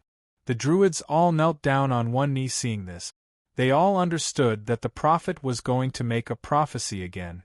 The surrounding Druid altars poured some kind of energy into the turtle shell, and words began to appear on the surface of the turtle shell. This was the Druid prophet's prophecy.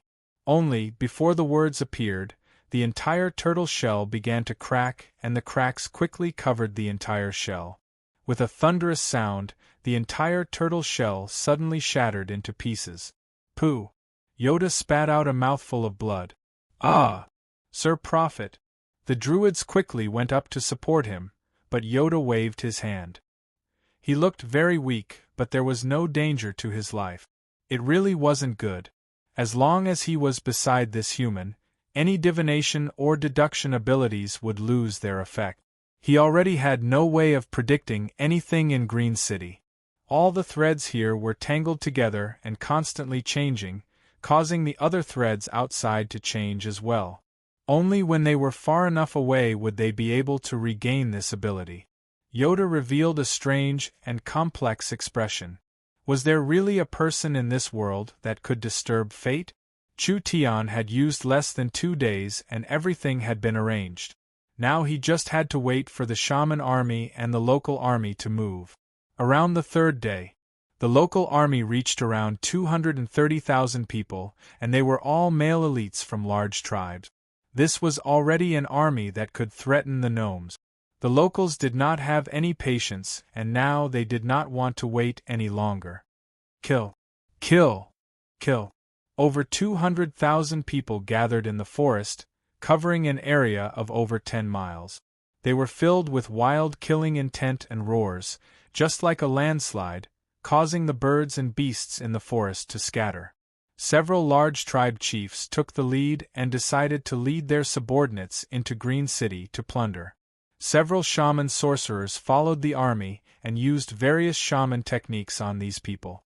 For example, the berserk technique, the bloodthirsty technique, and etc. When these local warriors were buffed by the various techniques of the shaman priests, their battle strength naturally increased. Everything had been prepared. Green City is in front of us. Let us charge in and overthrow those weak gnomes. The local army could not wait any longer. Like a tide, they began to move towards Green City.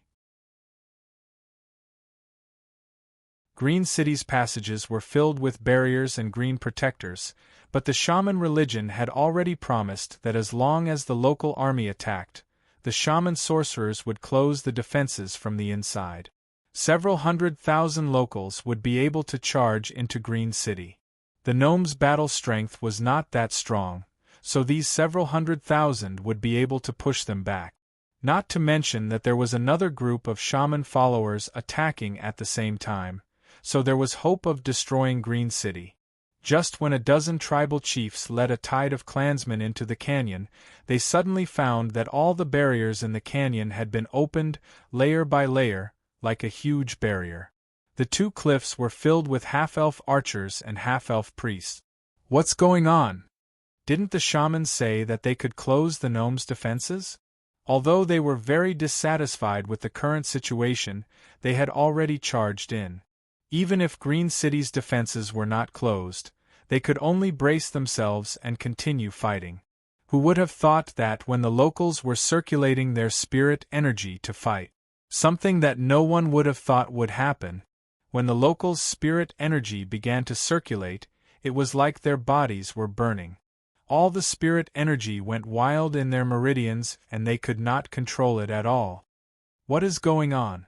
Damn, I've been poisoned. Everyone has been poisoned. Just what is going on here? The locals were shocked to find that almost all of their main forces had been poisoned.